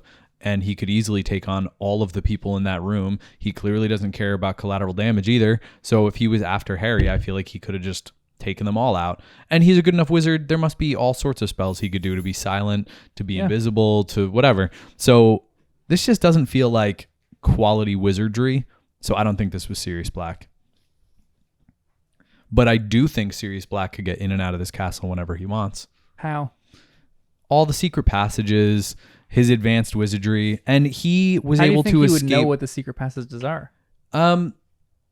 Maybe I just have this idea that if Harry can find these things out, anyone went to could. school Not there. anyone. But he definitely went to school there. Yeah, Fred and George know all these things. And did these four guys, Padfoot and the other people, I can't remember, did they make other Marauders maps? Or did people just find some of these things on their own to get in and out over to Hogsmeade or something? Yeah, I don't know. But we already know he made it in the school before. Scratched that painting. Well, we assume it was him. I don't know why Dumbledore is so confident that the school is safe, because it doesn't feel like it. For sure. This is shocking to me too that he just thinks it's so safe. I feel like there needs to be well, let's get into chapter 14 too, because this is 14. The beginning of 14 bleeds into this one too. We just get how he goes, "This is Sirius Black." What happens in chapter 14? Doesn't Snape catch Harry in Oh yeah. the hallways and brings him in, and then ends up saying, "Empty your pockets," and he empties the pockets like candy from Hogsmeade. Yep. And the map. And he's trying to figure out what that parchment paper is because it's blank. And he's getting very frustrated. And then he calls Professor Lupin. And I thought that was so interesting how he just like appears. Like he called for him with like powder. Blue powder. Yeah, right? I think. And then that's what I thought too. I'm like, you just call them? Like, what if he didn't want to come? And then Professor Lupin covers for Harry in a way to get him out of there to like calm Snape down. I think I covered most of it. Yeah, that's in the perfect. beginning, Harry sneaks back into Hogsmeade with the invisibility cloak, and Malfoy sees him. Oh, that's when Snape. That's why, Snape goes pulls after him. because he's like, I heard that your head was there, but that means your body was there floating head. too. But just even on this, so carrying this conversation over, what should the procedure be after Sirius Black has been caught sneaking into Hogwarts again? Like, we talked about this before, but there needs to be a procedure for students, like a lockdown drill. More than that, like a send home drill. We're like, okay, let's go to the Great Hall, activate like a dozen chimneys, and I will start sending you guys home, because Sirius Black is clearly, well, maybe not clearly, maybe it's just a man, but who we think Sirius Black is, maybe he's in the castle or maybe he's around here. So I'm going to send you guys home. So we'll clearly have an advantage over him. Yeah. I mean, we had mentioned, procedure. I think I mentioned that the rooms were safe and they're not anymore. Yeah. Oh yeah. So you gotta, so true. right? Yeah. You can't just send them to the that's rooms true. anymore. Yep. So you gotta gather them somehow. Yeah, why? Why would they? That's so weird. And then why didn't Sirius kill Ron and then just go to Harry? Like, Ron is screaming. Like, you pull the drapes back. You see this guy. He wakes up. Okay, let us throw it at the wrong guy. Let me go to Harry. I know. That's why I was like, there's no way. Either it's not Sirius or Sirius is not who they think he is. So if that's the case, then why is he trying to kill Ron? Is there Was anything he in Ron's- actually trying to kill Ron just because you're caught with Well, if it a wasn't knife? Sirius, who would it be? Doesn't mean you want to kill them. I don't know. Maybe he just Could it have been someone used- like playing a prank? Because if it wasn't Sirius, who would it have been? With a knife. Malfoy. But then why does a wizard need a knife to kill? Like you have a wand. That's a great point. Yeah. Never occurred to me, but that makes a lot of sense. Are there muggles in the castle? So it could be this could be the real reason why Sirius Black actually was doing it, because in Azkaban he got his wand taken away. So he doesn't I have a didn't wand. So he realize that. I escaped and wasn't forgot. able to like go Okay. get his wand. So maybe this is confirmation that this might actually be Sirius Black. Okay. Or maybe it's someone who knows that and is like using Polyjuice Potion or something like that to try to get in and get something out of Harry or get something out of Ron. But why didn't he just kill him? He screams and then what? I mean, I know they go into like, oh, he wouldn't have been able to leave. He definitely would have been able to leave. Yeah. A million different ways. Because Yeah. how much longer could it possibly have taken? Yep. He made it all the way out after Ron screamed anyway. He could have killed them all so fast. Just another little quick action. He What is- screams, oh, shut up. Kill him. Everyone wakes up. Okay, I'm out of here. Boom. Yep. Yeah, and then what's that like traveling Apparate. Yeah. yes. Oh, yeah. I don't know if you can do that without a wand, but if he brought some flu powder with Oh. him, there's a fireplace in the that. common room, so he Oh, could right. just boop, be And gone. big no spoilers here because this is very minor. Big big piece of information. You cannot apparate within the castle grounds.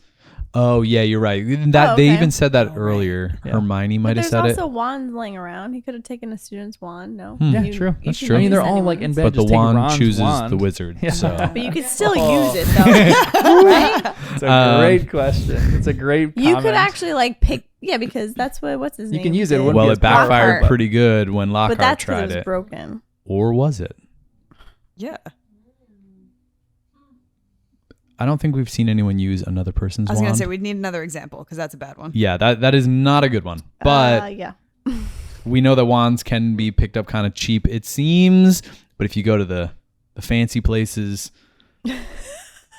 then the wand chooses the wizard. Mhm. Ugh. But Or the Malfoy dollar didn't pick up store. his wand. He can still cast spells Yeah. unless he got fitted for his wand Which of your previously. 4 wands picked you? 5 wands. Five. actually. See, my wands are not mine. I still have to go to Ollivander's to get my Yes, wand. Yes. When it chooses me. We're The going. wands Got that some I have frauds. are just replicas of some of my favorite wizards' wands. They don't have real power, Jen.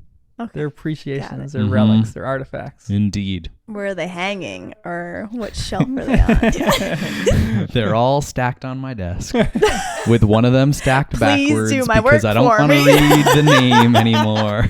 That's incredible. You don't know what the name is? No, I only saw it once. It starts with an R, but I don't want to say it because I don't know. Jen's the only person that would be spoiled from this. Okay. I think it was 5 letters, and there was a last name too, and it was longer, but I don't remember what it started with, and that's all I saw. Okay. And then Pretty good I turned it around. I refused to look. Yeah. Thanks for not telling me. Yep. So after all this, they go to Hagrid's cabin, and Hagrid just gives them honest, good advice. He goes, I got to tell you, I thought you two valued your friends more than broomsticks or rats. That's all. And then it kind of knocks sense into them. They kind of see what they're being stupid about. And then they go off and do something else stupid. They go and sneak into Hogsmeade, which is just dumb. Sir Cadogan should not have been fired for this. Right? Yeah. It seems unreasonable. Yeah. Either get rid of the passwords because they're dumb, or I would say give the passwords, let it be the thing, and then he lets in anyone with a password. Yes. He was just following protocol. And he's a noble guy. I like this dude. Yeah. So I'm annoyed that they fired him. That Poor seems Neville, unjust. I was going to say, wasn't that? I Oh felt so yeah, bad because for Neville dropped the thing. It's like, Ugh. if you're changing the password every day, what do you want these kids I to know, do? for real. Yeah. He's like a third-year student. Give him a little bit of a break. Shouldn't they just know who's Gryffindor? Right. That it, like Right. they're seeing all these people come right up. They'll be like, "You are the person. Come on in." You know. They have no roster But- list to go off of or anything but- like that. Crazy. Polyjuice potion. Right. So anybody So can get in that there. is a good But we protection just against said that it. it was really hard to brew that. Yeah, for sure. But you can buy some on the black market if you really want to get in the common room. I mean, Hermione did it, so. Yeah. She's smart. I She know. is. know. But She's how in smart? 5,000 classes at once. Yeah, but if Oh we're yeah, that talking was in like the last chapter too. She's older. getting stressed. Yeah. She's got to stop Poor this. Hermione. She can't keep this up. I know. They play a little prank on Malfoy, and it says I love Ron it. had to hold onto the fence to keep himself standing. He was laughing so hard. That So. would be me. Can you remember the time that you laughed the hardest? It was so many times. I That's feel like in good. like Oh the past my. few months there have been many. I gotta say, I remember one distinctly, and it was with my mom. I remember I was sitting there. It was like late. I was just about to go to bed, and I pulled up a video that someone sent me, and it was the farting preacher. If any of you guys have seen Yeah, that I've video, seen that. No. I remember I watched it the first time, and I was like, I think my mom was in the room, my brother was in the room. I was like trying my hardest to not laugh because it was late. I was like, I don't want to be annoying right now and laugh, and I couldn't. I just started cracking up like crazy. And then my mom's like, "What are you laughing at?" And I was like, "Watch this video." On the verge of tears. I remember it was one of the first times, and I was like literally crying. And my mom watched it, and we watched it maybe 20 times, Oh my gosh. and I just love laughed like so hard at that 20 different times. that. That's the It best. was. I've such a good definitely, memory. with my sister, like almost peed my pants from laughing. I don't know at what. We just have conversations and ridiculous things come out. Yep. and the laughter starts. I feel like that happens with you That's guys all the all of time us, too. too. So good. I mean, the text message yesterday. Oh gosh, I couldn't even I was breathe. dying. I kept Yeah, like, same. laughing at it too. I kept thinking about it and all the pictures, and I was like, oh my. There was one time in the movie theater, though. We as a family, went to see White Chicks. And the bathroom scene, I almost peed my pants. Hopefully everyone knows what I'm talking about, because I don't want to describe it. But that was great. And there's plenty of others. Yeah. It's good you live a good life if you can have a few of those. But I love when it's like videos like you were saying, and you can like rewind it and play it again, and it's Yes. the same exact reaction. Like I just can't stop. There's one video recently that I keep watching. I just remembered. Sorry. There's one video I remember I've been watching over the past few months, and it's this guy who just like leans against this like fence. And it's like this whole bull arena, and he leans against this fence, and the music in the background is the Shrek, not the Shrek theme song, but somebody once told me. And it's like the guy leans against it, and then it goes and music stops, and he leans against it, and then the bull charges out and literally smashes the guy against the wall, and the music picks up. Buddy once. So I laugh at that. I like it. Over the past few months, that does not fail to make me laugh. One more video. Have you guys seen the one of the two girls chugging a seltzer? Yeah. And Yes. she sounds Like a The demon comes out. loudest, longest burp. I watched that so many times. Yep, I was crying Oh, it's from laughter. Yeah, those are Oh awesome. man. Yeah. I don't know why. I'm like a 12-year-old Wait, you didn't go. laughing at those things. You don't laugh ever. Yeah, that's true. Actually, He's in not like afraid of comedies, anything. I He really doesn't don't laugh. laugh that often. Yeah. No, like that'll happen to that's me with my true. friends, but it's like I can't think of any that's like describable. You know, like where you just take a silly, stupid joke with friends at dinner, and then like someone says it, someone else adds on, and the next thing you know, the whole restaurant's staring at you. No one can breathe, and you're just dying of laughter. Yeah. I'm running like away. that happens like pretty often, and it's great. But I can't think of anything that's actually describable. That you want to The share. jokes wouldn't translate. You know what I mean? Yeah, exactly. yeah, You had to be there. Yeah, exactly. Right. Yeah. Oh, so good. There's a moment where Snape catches Harry in this moment. He's kind of questioning him, figuring out more information here. But he goes, so everyone from the Ministry of Magic downwards has been trying to keep famous Harry Potter safe from Sirius Black. But famous Harry Potter is a law unto himself. Let the ordinary people worry about his safety. Famous Harry Potter goes where he wants to, with no thought for the consequences. Does Snape have a point here? Oh yeah. Mm-hmm. Yeah? Yeah. It was funny because like reading it, I was like, ugh, Yeah. annoyed at Snape. But then reading it out of context, going through your notes, I was like, ooh, I forgot. And I was like, oh, they're kind of right. Who was that? I was like, oh, poor Harry. I know. Because he is very careless. Mm.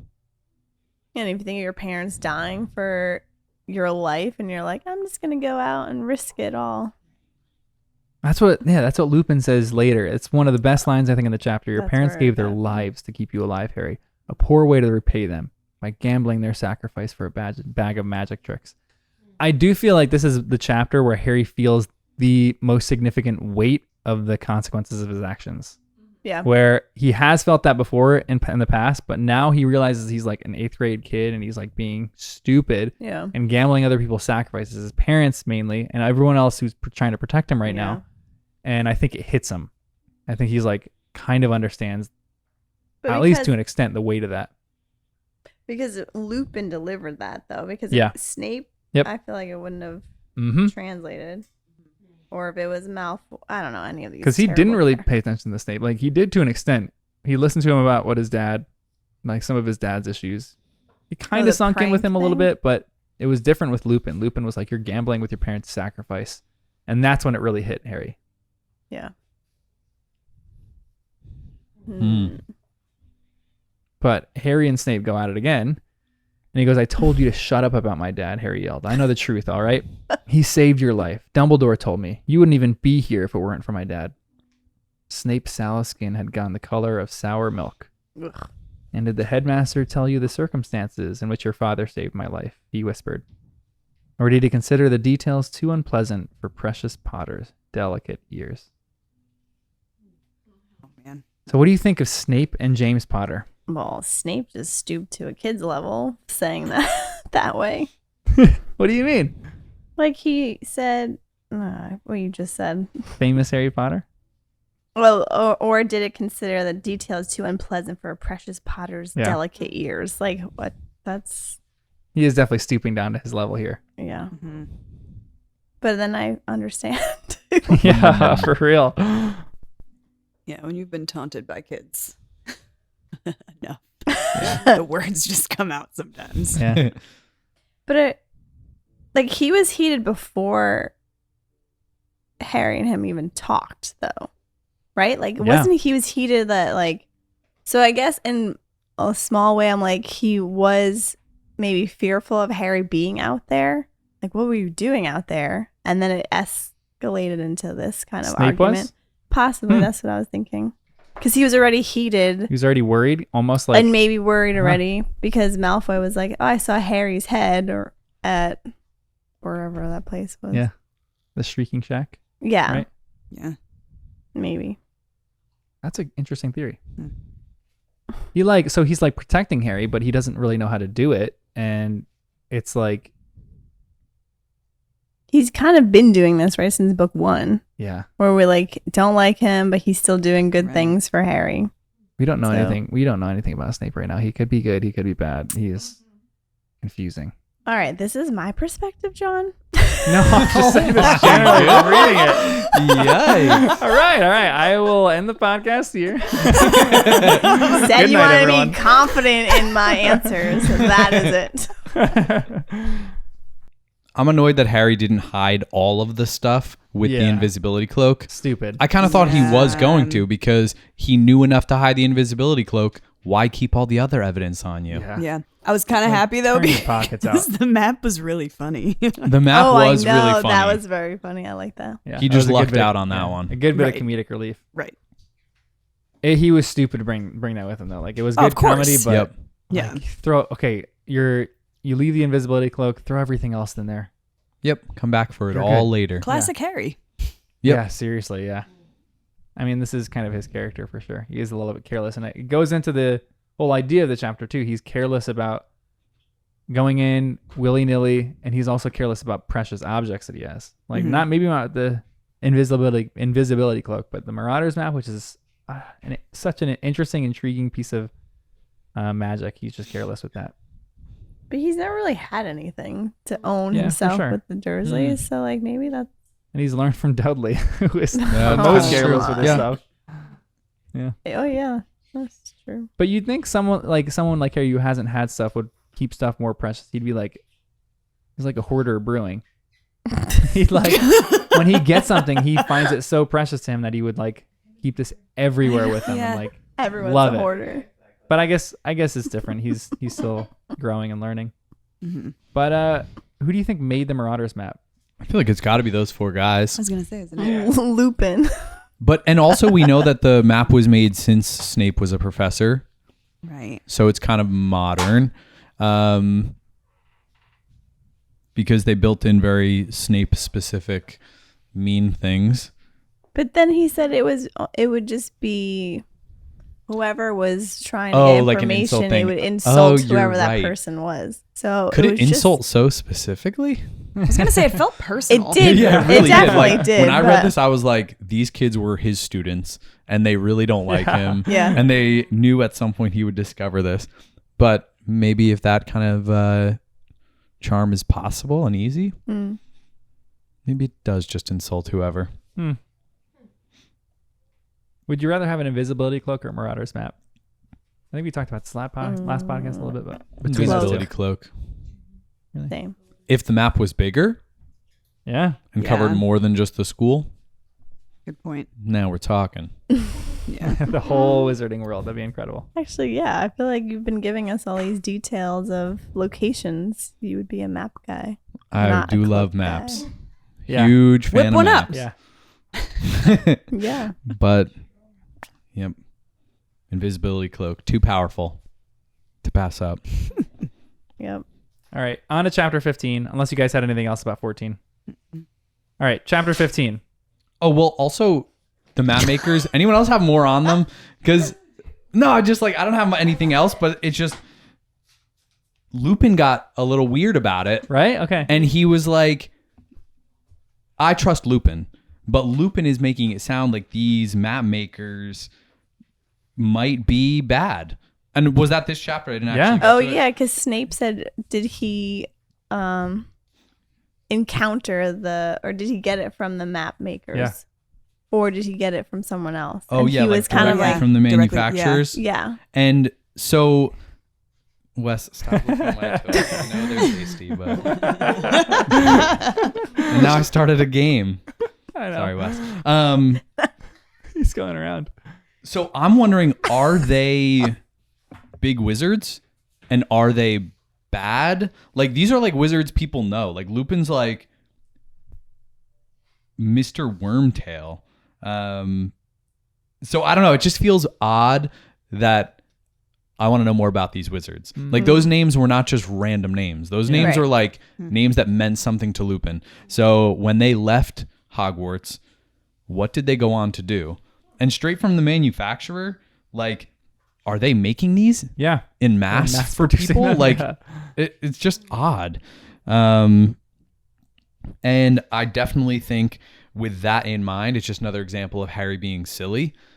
Fred and George maybe would have had no idea, and that would have been kind of ironic because that's what Ginny almost did to Harry with the diary. And so Fred and George hand him this map, but the map could have been designed to give him a path out into Hogsmeade where he gets captured. So it just like was silly for him to be like, hey, this cool new thing, let me just go and use it and not tell anyone. Again, quick to trust a random thing. Yeah, a totally random Yeah. thing that was confiscated from a drawer with no story up That behind doesn't it. have you a know? brain. Like, take Right. Mr. Weasley's yeah, you're advice a right. little bit more seriously here.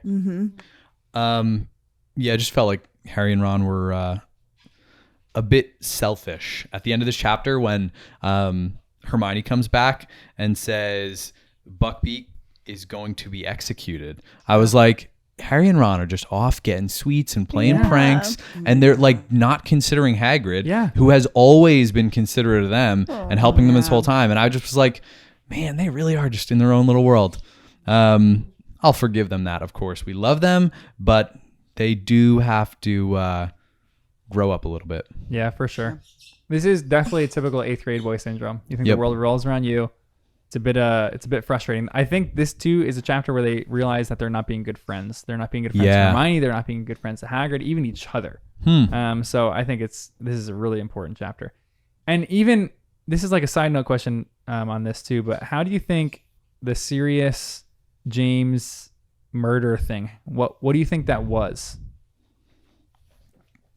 Can you elaborate a little So when they found out that like Snape said, they pulled a, what did he say? Like they pulled a prank on me the or something prank, like yeah, that. yeah. That would have killed my life. Yes. Or that would have taken my life. That would have killed me. Aha. I guess it makes sense. Do you have any ideas of what that could possibly be? The prank. Yeah. If it had succeeded, it would have killed him and gotten them expelled. So that's weird too, because if it succeeded, the plan, like that sounds like the plan was for it to go a certain way. Yeah, they're plotting for something. Like that's the part that I don't get, because I don't think, even if I'm starting to think James Potter was not an upstanding citizen, even that, I don't think he would have planned to murder somebody. Yeah. It feels like the plan was for something else, but it would have accidentally killed Snape for whatever reason. And when they realized it was going to have that effect, if it succeeded, they had to save him. But I don't know what that is. With spells, there are a lot of I possibilities. know. Yeah. The Wizarding World, there's endless possibilities for this right now. But we're on to the Quidditch final, chapter 15, the final chapter in this section. What is this chapter about? Pretty self-explanatory, but what is this about? The Quidditch final. Perfect. That's good enough for me. So they find out they're being bad friends here. They realize that Hagrid's appeal or Hagrid's thing, his case was lost, And then this is one of the first lines in the chapter. He goes, "There will be an appeal, though. There always is. Only I can't see any hope. Nothing will have changed." "Yeah, it will," said Ron fiercely. "You won't have to do all the work alone this time, Hermione. I'll help." Hermione flung her arms around Ron's neck and broke down completely. Ron, looking quite terrified, patted her awkwardly on the top of the head. Excellent. Finally, Hermione drew away. I've got to show you the illustration of this in Jim K's version. It's one of my faves. Aww. That's great. That's how I picture it. That's so I love cute. it. Such a good one. Okay. Who do you think's a better relationship? Ron and Hermione or Harry and Hermione? And why? But what does better mean? Oh wait. Relationship like currently, or who would be a better couple? Who would be a better couple? Oh, okay. Oh. I think Ron and Hermione. I think Harry and Hermione are a little. No, they're not similar, but they're already friend zone sibling level right now. Yeah. There's like a deeper bond that it's kind of hard to shake. So I think they're kind of doomed. Well, I don't know. Anything could change. They're all growing as people. But as of right now, I think the Ron Hermione dynamic is a healthy balance. They both like are good for each other. That's kind of the vibe I'm getting. Okay. Yeah, I feel like it's too, like you said, between Harry and Ron. Harry and Ron. Another one? We forgot about that one. They could be pretty No, good. they're too similar. I don't think it would work out. Harry and Hermione. They I would feel both like be they're dead more like in a month after their Oh, relationship. Wait, who are we talking about? Oh, Ron and Harry? We are spacing out right now. We got to get through this, guys. Come on, like another 20 minutes. I don't know. I agree. Jen? Yep. Ditto. I always thought, though, in the beginning that it would be Harry and Hermione for some reason. But now as it's go ditto. We get a lot more character differences from Hermione here. This is a good line. Harry and Ron both made furious moves toward Malfoy, but Hermione got there first. Smack. She had slapped Malfoy around the face Oh my gosh. Love with that. all the strength she can muster. I wrote down that was my favorite part of the book so far. Yeah. How do we like aggressive Great. Hermione? I'm liking it. Sassiness and aggressive. Yes, love it. Sassy and aggressive. Yes. He deserved it. Oh yeah. She and from should've her, kept doing it over and over. I mean, she tried. Oh my. She could have just him. yeah. Sat him on the ground and just started Malfoy? knocking him out. yeah. Yeah. I don't know. The We fact were it was talking from- about no guys one would. deserves a Dementor's kiss. Does someone deserve a Okay. beating? Yes. Violence is the answer. I was gonna Beating say does coming not from kill. her though was so satisfying because it's like Yeah. I don't know. Malfoy wasn't really. It was more so against Harry, and the fact that she stepped in and was just like, no, Yeah. you know. But then also he called her a 'Cause it was- mudblood, so it's like I everything's forgot about that. pented And up. this I wasn't would towards be like, Harry. This was towards Hagrid. Right. Yeah. right. And so I Yeah. love that because she's defensive of him. And if she had any more time, she would never have responded like this. She would have never advised anyone to respond with violence from what I think of Hermione. Yeah. So this was just pure emotion. Yeah. You know? I love that. Mhm. Because she even has like a funny, a little aggressive moment with Trelawney right after I this. She is feisty this chapter, and I love it. yeah. goes, Feisty Fine. Hermione. Well, Trelawney's like, your soul is as dry as the books that you read, or something like that. And then she goes, fine, she repeated, swinging the bag over her shoulder and almost knocking Ron off his chair. I give up. I'm leaving. So the whole class's amazement, Hermione strode over to the trapdoor, kicked it open, and climbed out down the ladder and out of sight. I love that. I know. I love the fact that she kicks it open. I hope Like that's in she the is at her movie. wit's end right now, done with this lady. But They predicted it. one of their number will leave forever. Wow. Just saying. She's got a Yeah, decent but she record also right now. like I don't know how to. She was trying to get a rise out of Hermione, so she kept saying stuff Yeah. like that True. to make Again, So she probably scopes it out. She's gonna say that one's gonna leave. I'm gonna scope out who is miserable here and go after them to make them leave. She's like picking up on the weakest animal at this day. Like Hermione's definitely not the weakest, but at this moment, she is tired. She just slapped Malfoy across the face. Trelawney saw that. Maybe she's just good at reading people. She's like, okay, this is the person that I'm gonna pick on right now because I know that she's gonna leave my class. Yeah, that's her inner eye. Being a bully. Being like a quiet bully. That's interesting. Because she does it with Neville too. We talked about that with Neville. How like he was. Oh yeah. Like, I know. She saw this guy being a little clumsy. She's like, oh, don't drop mine. And Neville's trying so hard not to that obviously he drops it and cracks it. But what do you think the deal is with Crookshanks and the Grim? They're friends. Well, now I don't think it's a Grim. I think it's just a dog. And I don't know what the deal is, but cats and dogs can be friends, I suppose. I was going to say, a cat and a dog getting along? I know. Yeah. Well, I don't think anything's as simple in this world. Crookshanks does not like Scabbers. Could Scabbers have become a giant dog? The opposite of a shrinking potion. Scabbers or and Crookshanks his magic powers up. that Ron Weasley didn't know about. Remember? Oh. Because they did always think there might be something. Yeah, he never actually showed How any does he magic live to powers. be 13? And he's a regular rat. Well, he's not a has regular to have rat, clearly. magical powers.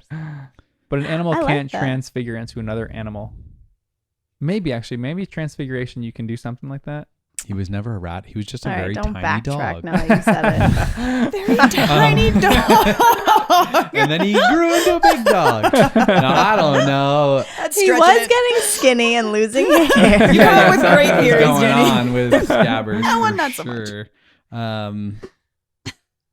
He was looking sick. I don't know what the deal is with this dog, but I think that this dog was also what Harry's been seeing this whole time. Even Instead of the Grim. in the very beginning. Oh, when yeah. he's using, that's how he calls them, Either night bus. Harry's been seeing a Grim this whole time, and that was also the Grim that is somehow friends with Crookshanks, who must be super evil if he's hanging with Grims. Or this whole time, the thing we think is a Grim was actually just a dog, or not just a dog. Because if it's that, then it's probably Sirius Black. Because if this dog That's what I thought. is not a Grim, it would have to be. And that would mean Sirius was looking for Harry, almost found him. Then the giant bus took him away. And then where did Harry see him the next time? The Grim. The Quidditch match, right? You did see him in the Quidditch match Quidditch once, but match? I think did you see him before that? Practice? No. No, he saw him on the first Quidditch match. During the storm, right? No, that was the the Grim he defeat. see it? He saw was quick. the thing on the That's what I was rafters thinking or of. the bleachers of whatever it was. I think that was the second time. Yeah, I think that was the second time he saw it. And then the third time, I guess, was this time with Crookshanks. But the Crookshanks thing is odd. But that would mean, because for a little bit I thought Sirius Black could be Crookshanks. But then maybe this is one of those things where Crookshanks is just a normal pet, or not normal, a magical cat that Sirius is like, hey, look, I'm going to be out here chilling. You run in, scope things out with Harry, keep an eye on things, do what you got to do, and report to me in the evenings. But that just feels a little odd. But that would explain how... No, he doesn't even need that for the passwords to get in because Neville gave him a way in. So, again, that would defeat the idea that I was thinking that wasn't Sirius who came into the room. I don't know. Yeah, lots of interesting. Why would Sirius be a dog? Yeah, right. How does He that has the actually make shaggy sense? hair. Nice. Black Messy hair. Mm. Did we hear black hair being the dog descriptor? I thought so. But maybe I made wasn't that it, up. Wasn't it black? Or is it It was, I it thought I was remembered that dark from the for beginning. sure, but I just can't remember black. I thought it And was because black. I know that J.K. Rowling loves talking about hair, Yeah. that's all she talks about. So You're right. the other thing that I'm thinking about is she described Crookshanks as looking like a ginger rug on the fireplace thing. And we know that, who was it in class? not Lavender, the other one who's all into the thinking about the Pavarti? future. Pavarti. She is going to have an interaction with a red-haired man. Huh? Okay. And I don't think that would be any of the Weasleys because we love the Weasleys. But if this dog is Sirius Black, then that cat also could be a person with red hair that's going to attack Pavarti at some point. And I stand corrected. It did not say black. It doesn't. Okay. It says outline. that So theory in my falls apart. That all sorry. crumbles. Okay. Well, I don't know why I thought it said that. I think But the it could outline. be, I guess. I just pictured it black, but and now like Crookshanks actually could be Sirius Black though. That should be creepy. ugh. That would be really weird. Yeah. Like Hermione had this cat for a year and it was really Sirius Black. That would be terrifying. I'm not going to lie. But animals are so smart that like it also What if could he's just be not a bad? messenger for him. Yeah. And the dog could be too. These could all be his pets. Yeah. He could be off in the woods somewhere sending all his critters out to do his bidding. I mean, he really should be the care magical creatures person if he's doing that. He like has all these creatures that he sends out to do his bidding. Hagrid's over here struggling with flubber worms or whatever those things are. Flubberworms. Killing them because they had too much lettuce. Yeah, yikes. Because they're all shoving lettuce down their gullets. But this you guys said this chapter kind of made you appreciate Quidditch a little bit, right? This is what I wanted from her this whole time. Right. The question is, did she wait and did she know she was being like too weird about Quidditch? And she's like, now I'm going to actually make it good. Because this was like very entertaining to read, but none of the matches have been entertaining before this I know, one. yeah. This one was like you saw it going back and forth. You could see Yeah. everything Well, happening. yes. the it plays kind of goes happening. along with even the classes yeah, in seriously, Hogwarts. Yeah. It's like now you're getting the real that's a experience great of way the to say classes. it. Again, You're like you right. keep saying, the first two books were like the stepping stones. It's like building the world more so, Yep. you know? And Trying to then cover this, more like ground. you really get into each thing. That's a good way to say it. But knowing the score, big thing. Like, how can I get into it if I don't know where the standing is, you Yeah. know? But having like the score, the updates, the play-by-play, I thought that was really good. Lee Jordan's commentary top notch. Oh my yeah. gosh. This Yep. kid cracks me I up. know. Did he curse? Yeah, right. Or did McGonagall cut him off? I'm like, did my book bleep this out? Right? I know. McGonagall cut him off. I thought McGonagall was going to curse after that too. It's so good. Probably did. I do love how bad of a seeker Malfoy is here, though. Yeah. Like, dude, do your job. Stop trash talking. You had it. It was literally in your hands. Harry comes, smacks your hand out of the way, snatches it. But he deserved So it. He satisfying. pulled on the fireball. I know, yeah. He was being Yeah. an idiot. That's how desperate he was. Being an absolute idiot. His dad's probably really mad at him. But we have this great line. The Gryffindor crowd were screaming themselves hoarse. Gryffindor were 60 points in the lead. If Harry caught the stitch now too, the cup was theirs. And it was. They won. Mhm. So, who in these stretch of Everyone. 5 chapters do you think won the House Cup Award? We'll say the Quidditch Cup this time. Because it was Quidditch-centric chapters. I mean, my favorite moment was Hermione smacking Yeah, Hermione wins. Malfoy. So for It me, was such a yes. good one. Although I loved Lupin, but Yeah, I was gonna go with Lupin. yeah, Mm. he was in the running, and then she just took it. I would say definitely not Ron and definitely not Harry. They had Yeah. a stretch of idiotic chapters. I might say Lupin too. I really liked Lupin in these chapters. I mean, overall, he definitely won. The Patronus chapter, I loved it. I know, it was so good. And even Harry, maybe Harry deserves a little bit more credit. He was able to conjure a little bit of a Patronus, which is very impressive for his age. And Yeah. with Lupin, or are you talking about in the Quidditch match? In the game, right? Both. I mean, thought he it did was bigger yeah. in the Quidditch Well, he- match. Like Yeah. he was able to actually Well, like it was a Mhm. fully formed Patronus. fully, maybe not strong, but like Yeah. a fully formed Yeah. one. And he didn't even get to see it. I know. He doesn't I want to the know what form it yet. is. Oh, that's so good. I think I know. I thought the Ravenclaws were trying to distract Harry by choosing a really attractive seeker. But then I liked when she still said, "Good worked. luck, Harry," Right. in this chapter. And I was Yes. like, ooh, there actually might be something there. Yeah, right? Oh. I really love too the would interactions that they know. have during Quidditch because people take sports so seriously, and then there's a few people who like have their heads on their shoulders that are like Cedric and Cho, right before the match. I They're love shaking Cedric. hands and smiling. They're like, so we're having great. fun. We're enjoying this. This is a Yep. great Mm-hmm. experience. We're never going to be able to play Quidditch again. We're not going pro. Let's enjoy this right now. I love players like that. Like Wood is a good player to have on your team because he's like neurotic about this and you're going to win. But I love them just relaxing, smiling at each other, having fun. Really, Yep. I feel like those two are enjoying the experience of Hogwarts. And I love that. Mm-hmm. So we do get a bit of a picture for the size of the school because before the match they say that 3/4 were in red, and then they said that there were 200 in green. Yeah, I saw that. Yeah. So 800 people at the Yeah. school, assuming everyone went to this big match. Which is bigger than I thought it was. 100 people per year. Yeah. 25 per house per class. That's a decent sized school. Yeah, that is. Yeah. Yeah. Kristen, you just said your favorite moment in these chapters, but what is your guys' favorite moment in these chapters too? Would you say the Patronus? What do you think? I mean, I did love like some deep dives and stuff, so I really love the deep dive information on like Lupin talking about what the Dementor's kiss is with Harry. I thought that was That's great.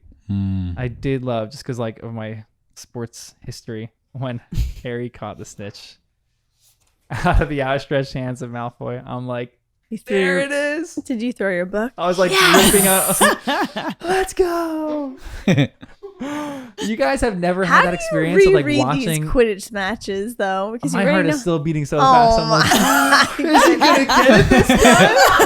The 10th time. you guys are telling me you like haven't watched a sports game or something like that and been so invested in You're it. Like, really into sports. I mean, compared no, to I'm everyone not. else here. But I'm not into sports. The only real sports that I'm into are the Sounds San like Antonio it. Spurs and the World Cup.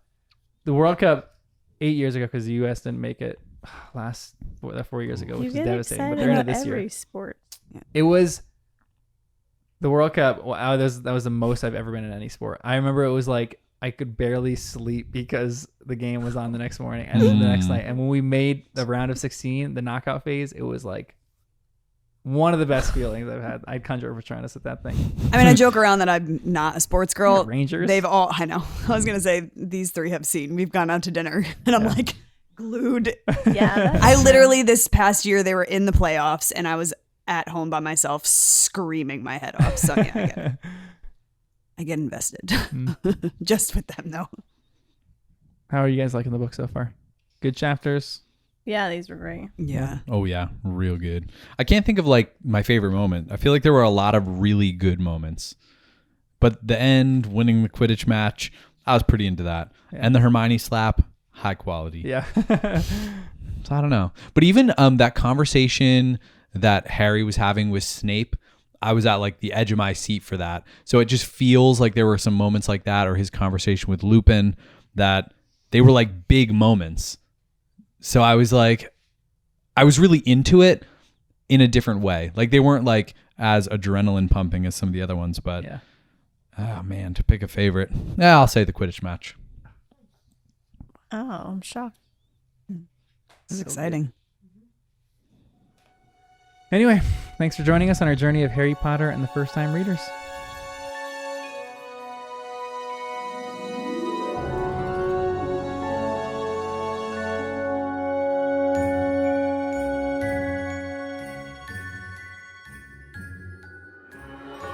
As always, join us on our subreddit where we are talking all things Harry Potter. It is r/First Time Readers. Right now we're discussing the movie of Prisoner of Azkaban and the changes that were happening in it, whether they were good or bad. It's a really great discussion, so join us there. Our music is by Jacob Petrus and our design is by Zachary Rupert. Again, give us a rating and review. Thank you so much for listening.